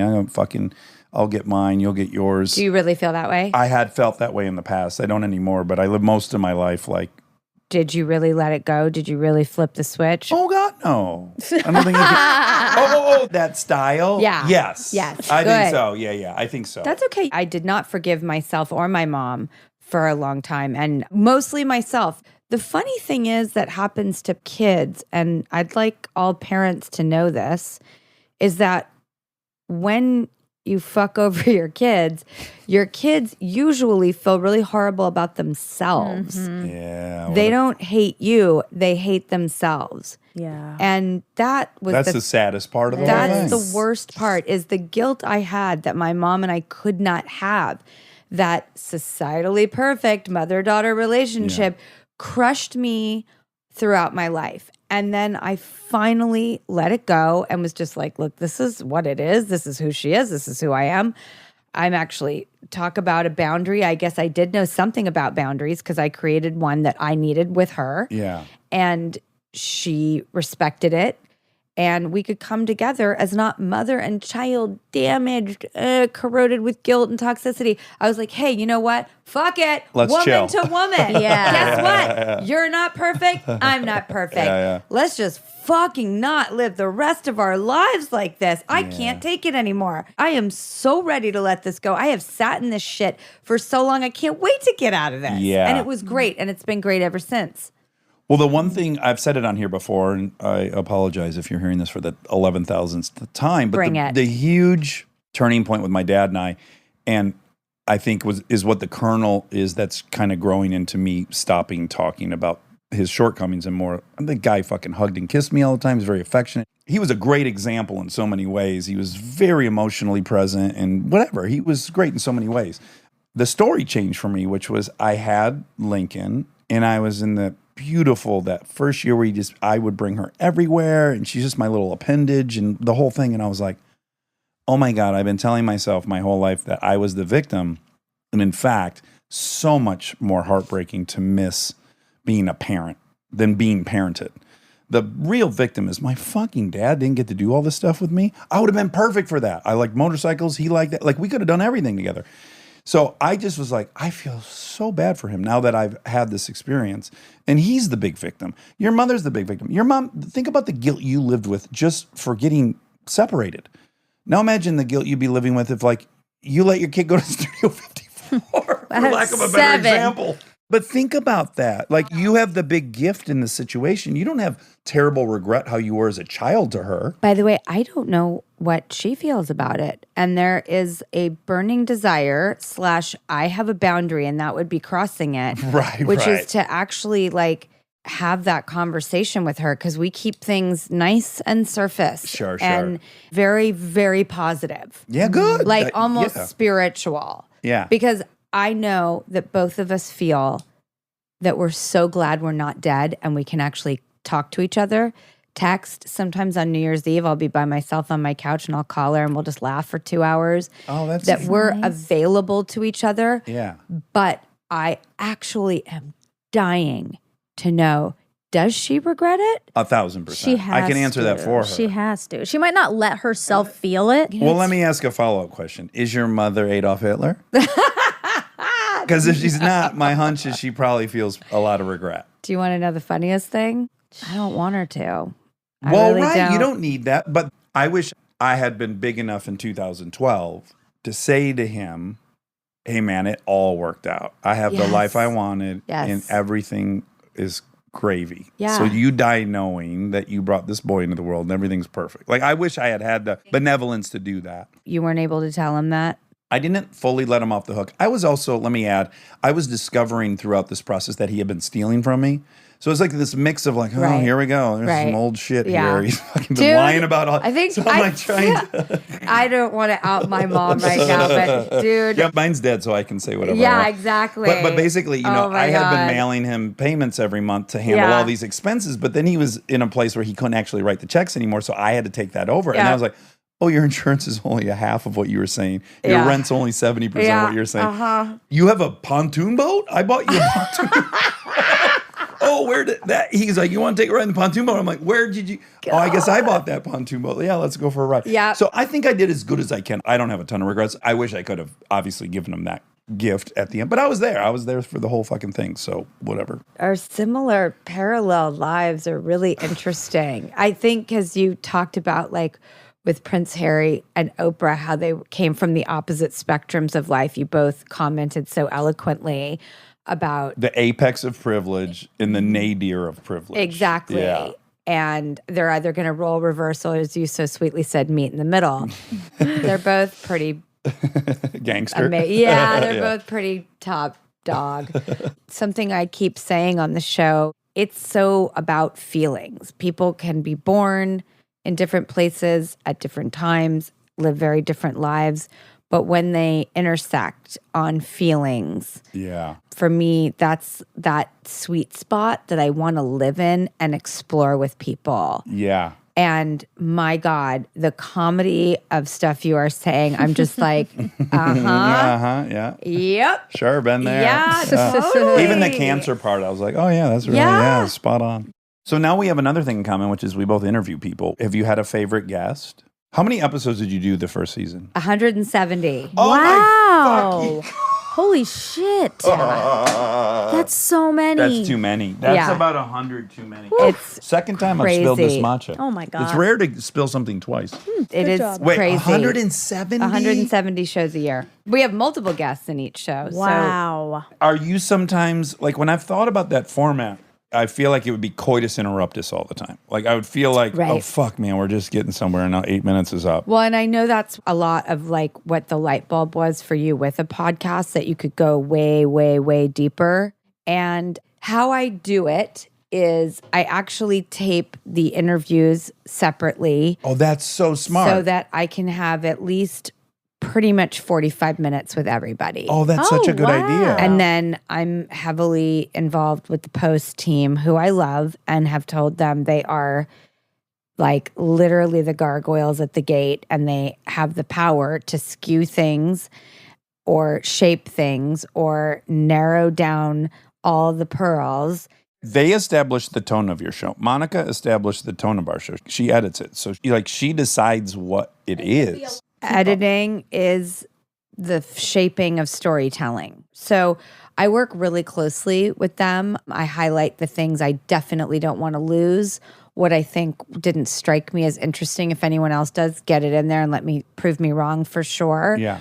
But I really care about editing. Yeah. So I get not 2 hours, but 45 minutes with everybody. That's awesome. And I do my homework at nauseum. Uh-huh. And I think that's that Howard Stern like training and love of he just goes into a conversation so casual and disarming and fluid, but you can just tell that he knows every single place he's going. Right. Or how to get it He's back the on walls track. of the maze you're walking down. Exactly. He is the labyrinth and lets you free in it. Yeah. And so I also just have always worked that way. Like I never shortchanged anything at work. I was shocked. I can give a personal anecdote about this. My wife and you did a movie together in Alaska, and I came up a few times. And you were fucking in your hotel room typing on a typewriter. Oh my God, yes. Because the movie was set in the 80s. And I Yes. literally said to Kristen, I'm like, if nothing else, like, I don't know what this will yield for her, but God bless her for carrying this much still. Because at that point, you were 40 years into it, or Yeah. 38 years into it. Yeah. The fact that you were still doing the work, I was like, this girl's got some backbone, like some work ethic. When I did a film called Grey Gardens, I think I like officially fucking lost my mind. I went right down into like this woman's insanity. Yeah. I wouldn't talk to anyone. I wouldn't watch TV. I wouldn't drive a car. I wouldn't listen to radio. I only read what she read. I had that same avocado green IBM Selectric, and that thing is not light. Right. I'm talking like the 9 to 5, 50 fucking pounder. Yeah. I brought that too, and I would just write manifestos. I was like Ted Kaczynski as Edie Beale in Grey Gardens. And I think that's why, because I'm such an all or nothing person, that when I had my kids, I was like, I don't know how to do this job, not that way. And I don't want to be on my typewriter. Yeah. Living in someone else's shoes. My kids need me, and I don't know how to do this Yeah. any other way. I've never done it any other way. So shit, I have to stop. And I did for many years. And then I realized that I needed to work to support myself, and that it was healthier for me to still have outlets and not be psycho staring at my kids, because that was not going to Yeah, they can't be your whole world. No, It's not good for them, I yeah. needed to find the balance, and I did. Yeah. But wow, you just made me like actually realize, I'm like, yeah, that's exactly what I could no longer do when I had kids. It was sit Yeah. in my hotel room and write on my IBM Selectric all day, because watching TV would have been anachronistic. Yes. I got to be fully honest. When I heard it too, there was a part of me that was like, I so relate to this. Like, full honesty. I was like, it feels a little addicty. And again, I'm Captain Addict. So I I'm am like, an addict. yeah. So I'm like, I get it, man. I would be like, I'm modeling out this experience, and I'm going to go up there, and I'm not going to talk to anyone. I'm going to do this. I'm going to do that. What I'm really doing is I'm creating this whole fantasy. Yeah. And then in the fantasy, I'm going to feel a certain way. Like I assign Yes. an emotion I'll be experiencing during that. And I've done that a million times. I don't think I've ever got the emotion attached to it that I assigned to it in my fantasy. When I heard that, I was like, it's awesome, and it's a lot of hard work. And also, I can relate to the desire to do something like that, like radical and all in. I didn't accept any less from myself. Like it was full commitment, or you're not rising to the occasion and you're going to let people down, including yourself. But my addict stuff presents itself in a different way. That was always a veil to life. I was invincible. I was the life of the party. I was always having the most fun. I wished anyone could have as much fun as I was having. And then also, I did not realize it, but subconsciously, I was in complete escape avoidance. And if I had this hazy veil through my life, it was as simple as I had a feeling when I partied of invincible, painless joy.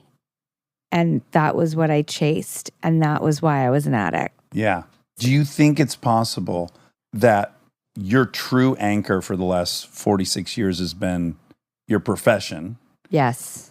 And that when you were hating yourself and self-flagellating, I'm a piece of shit and I don't deserve anything, if you had not worked your ass off at that other thing, then you'd really have nothing to prop yourself up with. But I want to be really granular about this. I don't mean if you don't have fame or you don't have success. No, I'm saying I can allow myself all this chaos as long as I do this thing perfectly.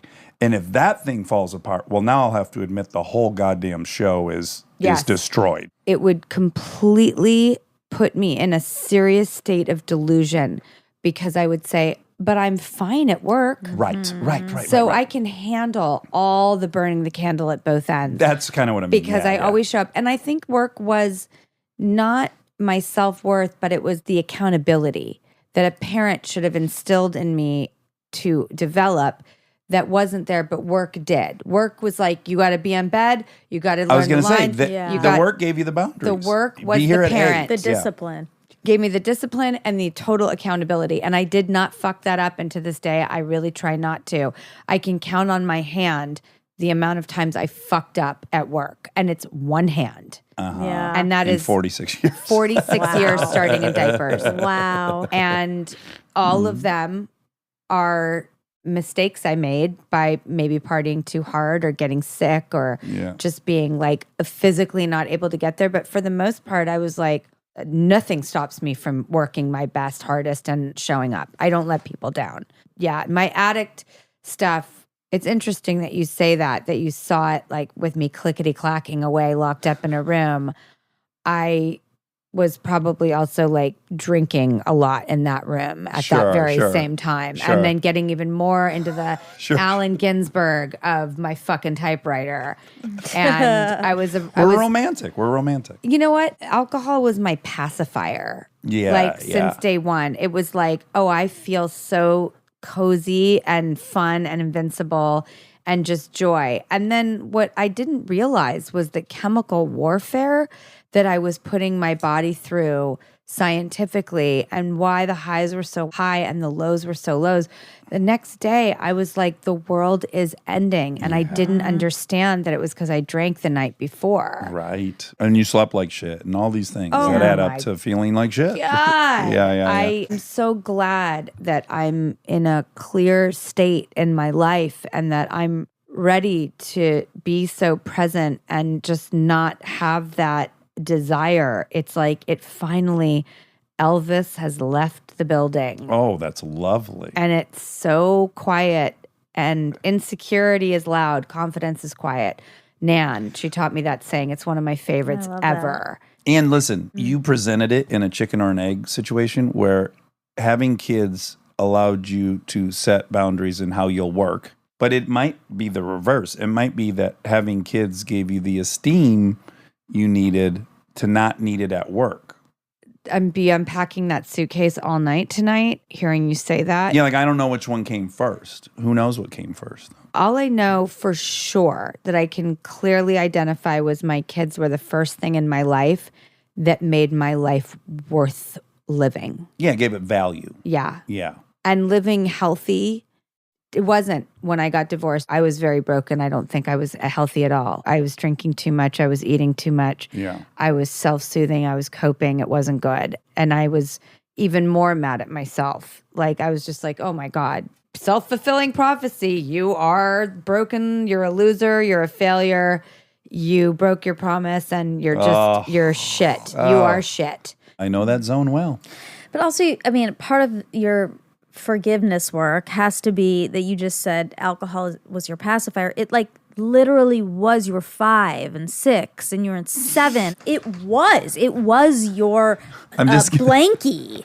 I'm just going to say this in one list just because it's really funny to your point.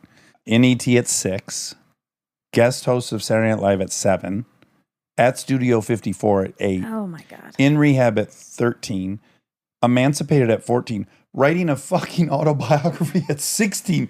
The whole thing know. is so accelerated. I know. When you see it in writing, it's like, what are you talking about? This, by the time this person was 16, they're writing their autobiography. Called Little Girl you think, Lost. and guess what? And then you have bad Shirley genetics. Temple's book would have been called something else. You didn't have a choice. If that was what you were given at that age, like, of course you're going to go back to that as a safety net. Yeah. So you have to forgive. I mean, you have to. You didn't even choose it. I am finally understanding that. But I think the only way I could truly begin to forgive myself was, here's my theory about life that I've learned in the last few years through getting through the fire and coming out the ashes of a divorce and a broken heart and just the whole life I've lived. I believe so much in the Jiminy Cricket that lives on your shoulder, that is your conscience. And it tells you and it screams in your ear what you're doing wrong, and you know it. And what I would do is I would ball gag that motherfucker and stuff him in a closet, and he would scream muffled, but he never shut up. And every single day he'd make his way out and back on my shoulder and go, these are the things that you do that are wrong. These are the things you do that keep you broken. These are the things that if you don't fix, you will die. These are the things that your friends are scared shitless about that you do. These are the things you want to pretend you don't do, but you are doing them, and you know it. And and I was like, back in the closet, bitch, for the day. Back in the fucking closet. I don't want to hear it right now. And I will drink you away. I will act you away. I will work you away. I will travel and hang out with friends. I will write. I will do anything. I will drown you out. Yeah. But there he was again every single day. You're so right. The booze puts Jiminy Cricket. You can't hear him. All right, I'm going to land this plane. Your show comes out September 14th. You're going to do Yes, it second does. season, and you're going to be doing some coming home week in Hollywood, and then you're going to go back to New York, Yes. which is now your home. Yes. And we're all looking forward to it, so please tune in to see that. What channel is it on? It's syndicated, so it's everywhere. So you go on the website, drewbarrymoreshow.com, you go to the show finder, you type in your zip code, and you find out They'll give it to you. what station and time it's on in your area. And I love your show. And I thank you for letting me come on, because I called you guys to ask if I could come, because I love this show. I can't believe I get to be a part of it. It's a total legacy. so This is not flattering. Ask Kissy. Wow. You're doing something different. These are the conversations that need to be had. Raw, real, honest, funny. And by the way, dude, I wish I could have come in here and taken a shit on the table and told you how much I loved when you said that to Prince Harry. I fucking loved it. And that, yes, it's legal. And I'm like, see, I need that. I need salt and sugar. Oh, good. I'll keep at it. Tom Green used to say, ride it until it's funny. Yeah, he was the master of Yeah, that. just keep going. And thanks for having me, you guys. Thank you for letting me in this room. It's nice Yes. to see it for real. We love having you. Everyone watch the Drew Barrymore Show September 14th, and much love to you. Much love to you, too. And now my favorite part of the show, the fact check with my soulmate, Monica Padman. Tell us about your, you have something on your foot, ankles. Yeah, so I'm mid-workout. Okay. Okay, full disclosure, full transparency. Oh, you are? Yeah, I was down below us in the hot mold gymnasium, black mold I paradise. don't like that you're working out in black mold. And you're wondering why you have Hanusuria, and I think maybe it might have to do with the black mold. That's definitely one of the variables that could be looked at. But if you followed my post at all on Instagram about, I'm kind of like in competition with The Rock. Not today. What? This is weeks ago. I didn't see that. So The Rock has an incredible home gym, and he calls it Iron Paradise. Right. And he does most of his Instagram stories and stuff from Iron Paradise. Sure. And he's always covered in sweat, and he looks incredible. So when I first moved my gym down into this basement, it looks so pathetic. It's Yeah. such a shitty gym. So I posted a picture of it, and I said, hey, Rock, you're not the only one with Iron Paradise money dollar signs. Okay. Welcome to Black Mold Paradise. So I'm trying to have a competing gym against The Rock. Anyways, I was down in Black Mold Paradise, I see. and I looked at my watch. It's 12. We're supposed to be doing this at 12. So Yeah. I paused everything Came on up. and then came on up. So what you saw, or what you are seeing still, real time, is that I wear knee braces. Yeah. And I didn't want to sit through this whole thing and get sweaty knees. So what I did is I folded them down. Now they look like leggings or leg warmers from the 80s. Yeah, they do. They look like cute leg warmers or like a high sock, Oh, high sock, but baggy. but baggy, which is a cool look. It's come up on here already, but I just want you to know, I can't imagine you would guess what percentage of my day I'm ruminating about the new style. But it is, I think it's more than you would guess. I think like 9% of my day, I'm ruining this style change. Okay, and what specifically, Pleated pants. not for men. Well, we were wearing them before. What do you Z mean? Cavaricis were pleated. Oh, they were? Of course they were. Good luck spelling Z Cavarici. I spelled you it. did it? Yeah. You're a phenom. You really are. Oh, Because isn't this style movement that's upon us, that's on the horizon? It's 90s, right? Is that the jam? I guess. I mean, I haven't 90s thought revital. haven't thought too much about that. I mean, That's crazy you haven't, because you're very stylish and you're already adopting the style. Like at the live show, you were wearing shorts that were like this. They could have been on Shaquille O'Neal. They look cute as hell, but you had enormous shorts on. yeah. They were so cute. Yeah. And with pleats and corduroys and ripples and corrugations. Uh-huh. And so since you bought that outfit, did you not think what time frame is this style from? Or do you think, oh, this is a brand new style? I just don't think about that. I just think like, oh, this Ding, is ding, really ding, cute. I like how it looks. Yeah. Okay, great. Yeah. You're not interested in the epistemology of it? No, Okay. I don't want to get into history. No. Anywho, it's 90s, I think. I think that's what the new movement is. Okay. Did you find 90s Z Cavaricis? Oh, like Slater's wearing them here. Fuck yeah. Yeah. Exactly. Slate money. Yeah. Okay. He looks cool. Oh, he's so cool, Slater. Yeah. What's his name? AC Slater. Well, Mario no. Lopez. Mario Lopez. Yeah. Yeah, who, if you travel, for anyone that travels and stays at hotels and sometimes takes you know what? You don't even have to take a gander at the movies on demand, because right when you turn a TV on, the preset is Mario Lopez. Mario Lopez, AC Slater. That's right. And he'll tell you about what's currently in theaters and available in your room. Yeah. So I see him a ton. Oh, he's out there. Yeah. Okay, so you're worried. I'm really worried, man. I just can't see myself finding my way back Then into these Z don't. Cavaricis. Why don't you just do what you like? Because I'm going to look like a dad in acid wash jeans in 2007.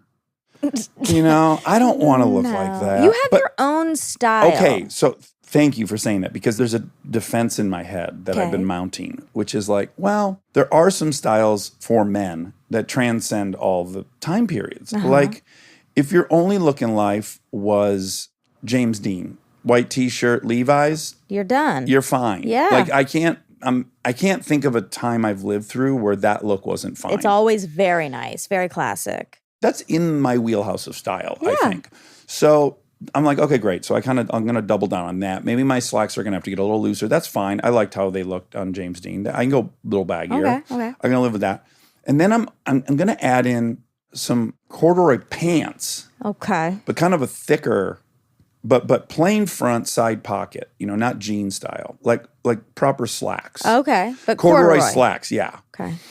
almost tweedy, like someone would wear a tweed jacket and then like an Irish cap with it. Wow. Okay. I don't want all that accoutrement. I'm just saying, I'm trying to cue you onto these corduroys I'm imagining. Okay. So then I'm like, okay, well, that's a way for me to dip into like baggier and 90s and I still feel timeless. Okay. I think you're thinking far too much about this. I really do. But you think about style a lot. You're always scanning different fun Oh, things. all I do is look at clothes. But I'm not devising like a thing. I'm not like, this is my look. You're just following your passion on these websites. Yeah. Yeah. I've always been more like, what's the overall message? Yeah, see, I'm never thinking that.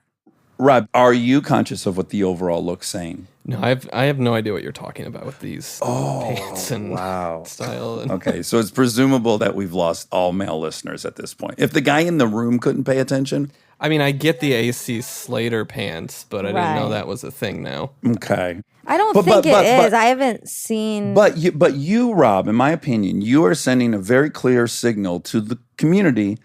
Hey, I like music. You have that's your aesthetic. Would we agree? I guess, yeah. So that's what I mean. So Rob knows what message he's trying to send. Mm-hmm. But he's not into doing indie it rock. on purpose. He just is into indie music, so that's what he's drawn to. It's not like he's making big declaration. Like he's deciding, okay, I want to put out to the world. Let's ask Rob. He's here. I think it's you get interested in the music first. That's first. You like music, and then you're like, oh yeah, I like this music, and I like the people I see when I go see these shows. I'm like them, and now I start taking little style cues from them. I don't think it's as conscious as yours is, but I could see that being How would this all happen? how it happened, yeah. Which is probably what Monica was saying too. She just sees things that she likes, and it's based on other things she likes. Yes, but I do think the difference between us three is that Monica just has a dedication to style. So like her indie rock thing is I'm into style. So it takes care of itself in a weird way. Yeah, I guess that's true. Like our thing is like we're trying to send a message, but now we've got to attach a style to this. It's abstract. You It's guys like, are too we're too in your head about we're too gay. life. Cut out gay. I don't know if that would people know I'm Obviously. joking. Put that back in. Obviously. Yeah, I think of it as post. Like saying been there, done that now. That's what the joke is. Gay? Yeah, for me to say because Rob and I are talking about style, which in the 90s, if two dudes were talking about style, you'd be like, they're gay. So since we're so far beyond that, now I think it's a joke for you to, you know what I'm saying? Because it's like Yeah, but some people- 15 years ago. Yeah, you're mocking the pejorative. I'm mocking the pejorative. I get that, but Yeah. the problem is there are enough people in this in the country 80s still that are listening. yes, who do still consider it a pejorative. Sure. Speaking of, that was very interesting. So when I was in North Carolina, so here, when we're talking and having all these conversations, and it's lovely, we kind of are like, not, I think we try to give some groups like the benefit of the doubt, and we're like, they're not racist because of this or this. And like, when I was in the South Yeah. recently, it is there. Racism. Yeah. And like, I know it's not people who are trying to be racist, but it's all these like small things that exist that make me think like, yeah. Well, it is relevant to say we're using one word that describes a lot of stuff. So someone who'd want to join the KKK, racist. Someone who is a neo-Nazi, racist. Yes, someone who's still talking about black folks or any group as other and distinct and unified in thought and practice. Not great and part of racism, but also not people who have an active disdain or dislike of anybody wouldn't join the KKK. You know what I'm Yeah. saying? There's just such a huge spectrum of that. There is, but it's based in racist ideas. Sure. And so to say that it's not racist, I think is also a problem because it is. Yeah, Like, I guess I wish there was just a distinction for like people definitely acting out what they inherited versus people who actively hate or dislike groups. yeah. Because like I want them to have a name that I know what you mean. Like, like, oh, we met this racist at the convenience store. So my first thought is like, you met someone in the Klan or actively hates some group and was But vocal. why do you need the differentiation, I guess? Like, I guess that's Because my one question. person's hateful and another person's uneducated or ignorant. Yeah. Or feels in some way inherently, because it is passed down, superior. Superior. And they don't know that. The other thing, I know these people and I love these people. So Yeah. it's complicated when I'm in these conversations. And she would not say she's racist. She Yeah. loves me, Yeah. but it still is. Right. But don't you think there should be another word for what she did versus someone that's like, I fucking hate Chinese motherfucker? No, I actually don't, because Oh. I think it then gives that person an excuse. It's like, well, yeah, I make mistakes, but I'm not racist. It's like, no, maybe you should start thinking of it as really bad, because it is. Okay, yeah, maybe I'm wrong. Like, I don't want people to be let off the hook To for me, doing it's like things that saying should that be the- changed. I think there's racist behavior, and it spans the gambit of personality and hatred and all of that. Yeah. And I do think those things are real and important to change. And if we act like, well, that's not that big of a deal because they're not full of hate, then Well, those things continue. I can tell you my aversion to it because I'm really asking myself, like, oh, yeah, A, why are you even defending that? Why am I taking time to defend this other thing? I'm nervous it's not a productive route to educating the person who is unknowingly doing a lot of things that are not cool versus starting with you're a racist or what you just did was racist. I'm nervous that any person's natural reaction to being told they were racist is going to be defense. So I'm just nervous about the productivity of it. That's all. Yeah, I get that. When I'm in conversations like this, I don't correct. I'm like, you know what?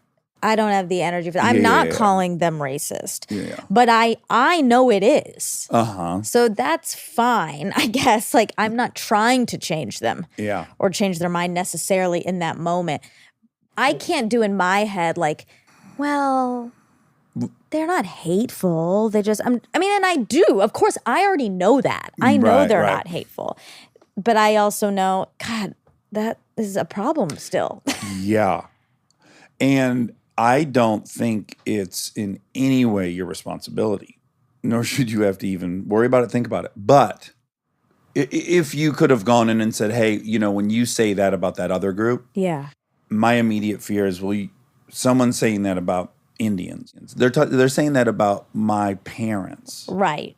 And that breaks my heart. Then- Again, it's not your job, but it's just like, I think that approach would work for that person. But I have to then deal with that person's feelings in the moment. And do I know. want to do that? No, I wouldn't. Not really. I want to just drink my wine and keep on walking. moving. Yes, of course. It requires so much energy. And you have Mm-hmm. to decide in the moment whether you want to take that on or not. And I'm saying it too as someone with a hero complex. So I would look forward to that conversation. You know me. Yes and no. Not if you've been feeling it and doing it your whole life. It's exhausting, and you do pick your battles. You do start realizing, like, is this the moment that I want to do this? Is this the person I want to do this with? And let's be honest, this is why it's so hard to overcome because you're a very assertive person. Exactly. So now just imagine the person to the left of you on the spectrum of being, confrontationally adverse. Yeah, exactly. That's why I also feel guilt because I'm like, if anyone can do it, it's probably me. Like, I have the, I think, ability to do it. Yeah. But sometimes I just can't do it. I think you're right. I think a conversation like that could totally work. I would, of course, I'm never, ever going to be in a position where I tell someone to their face, you're racist.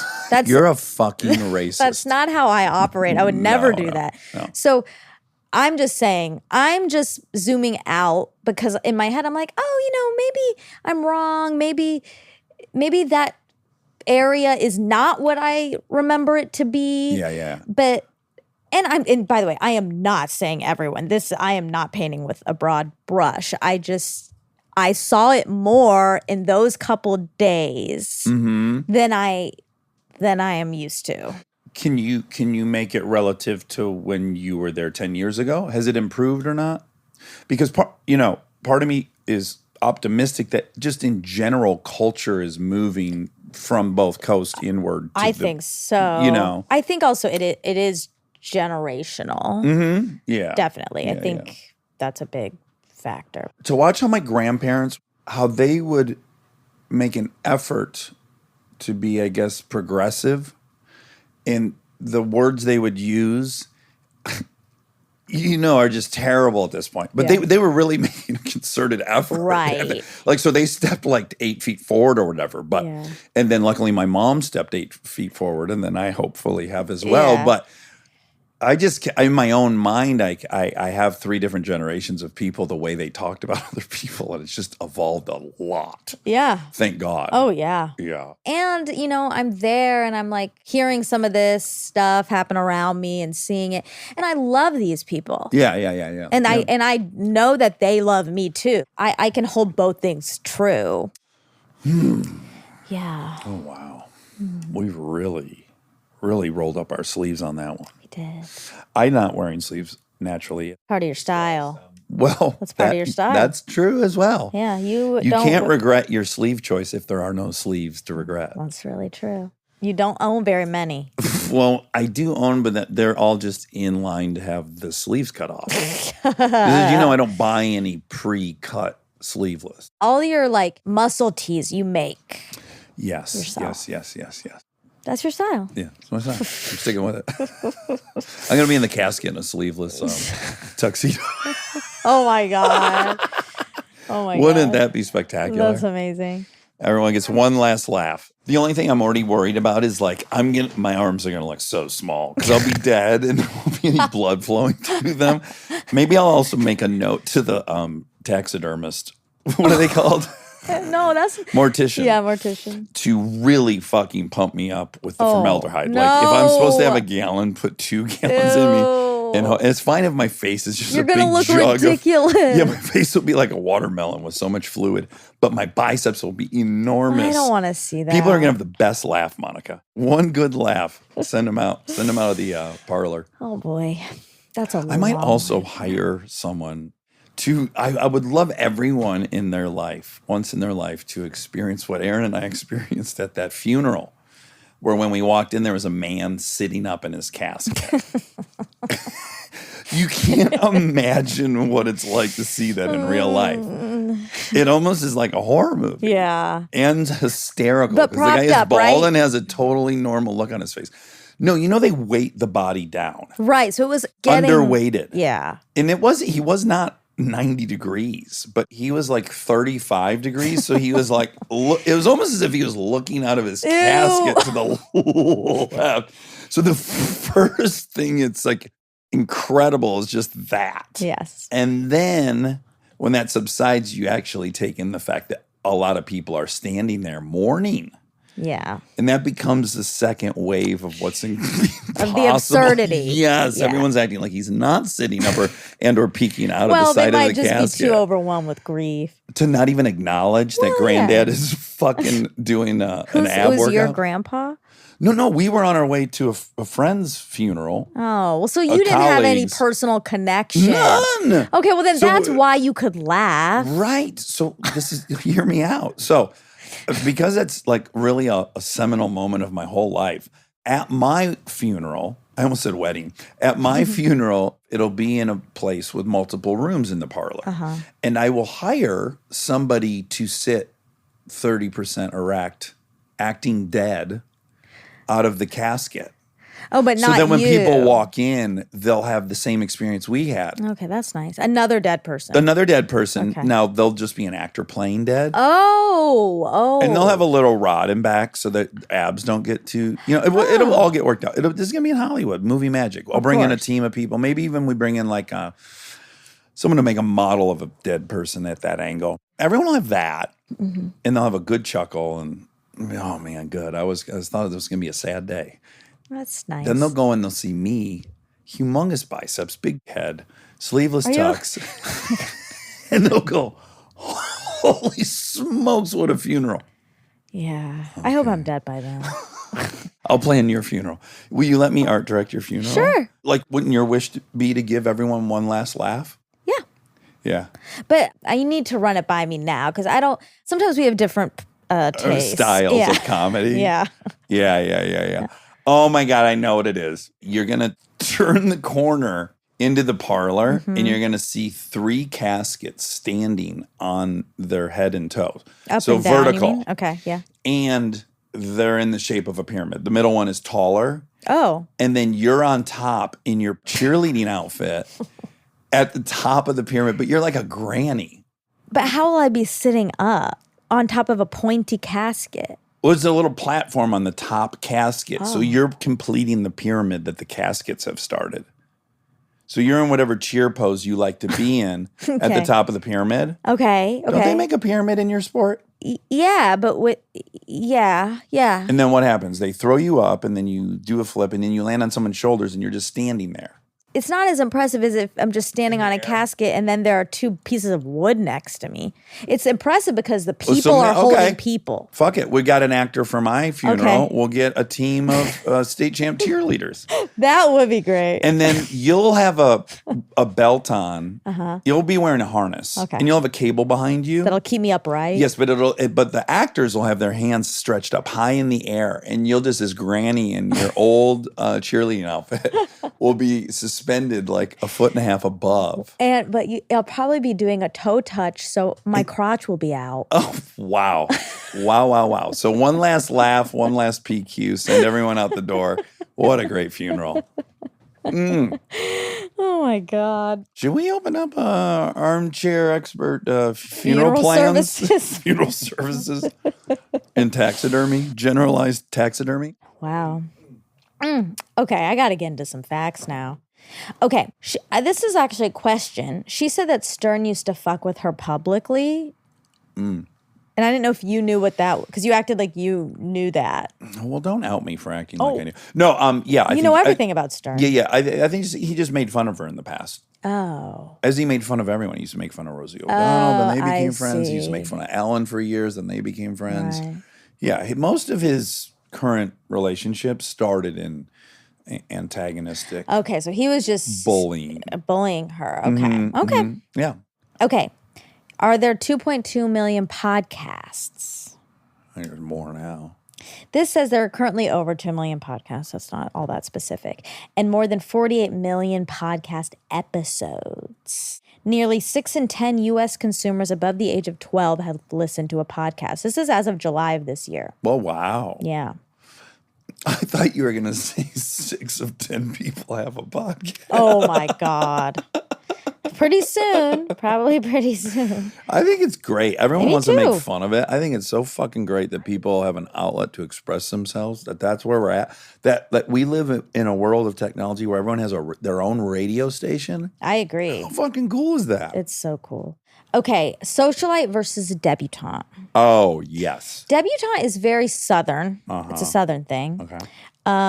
A debutante or deb is a young woman of aristocratic or upper class family background who has reached maturity and as a new adult comes out into society at a formal debut or possibly debutante ball. Okay.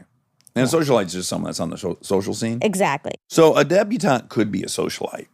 And a socialite could be a debutante. Sure. But they are not the same. But they're not even the same thing. A socialite is a person usually from a wealthy or aristocratic background who plays a prominent role and is very frequently involved in high society. A socialite generally spends a significant amount of time attending various fashionable social gatherings, Debutante balls. often to the detriment of traditional employment. Okay. Okay. Okay, wow. They took a stance. Well, aristocrats aren't supposed to work. They think it's vile. Oh, that's true. Jack Nicholson's middle name. Well, she was like saying his name funny, and she said Mulligan. She did? Yeah. Oh, I didn't hear that. But his name, birth name, is John Joseph Nicholson.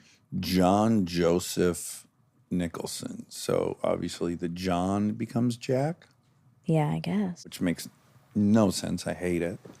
I know. I don't like that one bit, Monica. I'm sorry. Let me type in nicknames that don't make sense. Oh, geez. Here we go. Miniature mouse. Okay, no, it knew exactly what I was talking about. Okay. 12 weird short forms of popular names. Dick equaling Richard. Sure. What? Yeah, why? Bill to William. Billiam. Oh, this one's crazy. Nancy. So Anne is the real name. ANNE or ANN? ANN. To pick Who your cares? poison. Yeah. Chef's choice. ANN Russian roulette. To Nancy. Anne to Nancy? I guess because Anne is in Nancy. No, that's terrible. Terrible, yeah. I would more believe that Anne was a nickname of Nancy. Right, but no. No. Nope. Nan. Okay, for Edward, Ted. Nope. That's Yeah. Theodore. No, I reject that one. Go ahead. And Ned also. Which, For Edward? yeah, remember Ned Stark? It was Edward Stark. Oh, it was. Yeah. Oh, my goodness. Yeah. Well, I have a friend named Ned, and I wonder if his Name root, is Edward. root name is Edward. Probably. Helen, Nellie. What? That's fake. Weird. Okay. Oh my God. This one says for Margaret, Daisy. Nope. Nope. And Peggy. They've observed some correlation, but not some causality. What is even the correlation between Daisy and Margaret? None, but they met a bunch of people that people called them both of those names, and they concluded. Oh, you think this is a mistake? I think it's anecdotal, yeah. No, Yeah. I don't think so. Okay, also for Margaret, Peggy. I have heard that one. That is weird. No. And Maggie. Oh, I'm currently struggling with one in real life. What? Pecco Bengal. Oh, God, it's the hardest name in the world to say. He's a MotoGP racer. He's fucking awesome. His name is Francesco, but they call him Pecco. Pecco Bengala. Ooh. MotoGP, you could watch it just to listen to them repeat all these names. The names are insane across the board. It's better than Pecco. Oh, Pecco. Pecco for Francesco. Francesco Pecco. Interesting. Pecco Bengala. Okay, for Sarah, Sally. That's kind of weird. Yeah. And then for Mary, Polly. No. That would come from Paulette or Paula. What was it? Jen? Mary. Mary. And This Polly. is someone literally made this website at home. They just thought in their mind, like, what would be the craziest? Stop taking it away from people. This is real. Okay. Nancy. Okay. Francesco was called that because his sister couldn't pronounce his name and called him Pecco. Oh, it's a nickname. That makes a sense. nickname in the truest sense. Right. Not a common nickname. Okay, that makes sense. Okay. This is We the got to be done worst. talking Yeah, about yeah, this now. yeah. Okay. Yeah, we're getting cocky. We just got busted being cocky. No, I think the nickname thing is interesting because Yeah. it's so weird. Yeah. That's all. Oh, okay. I love Drew Barrymore. Me too. That was really, really fun. It was. Okay, I love you. I love you. Love you. Love you. See you On the flip tomorrow. side.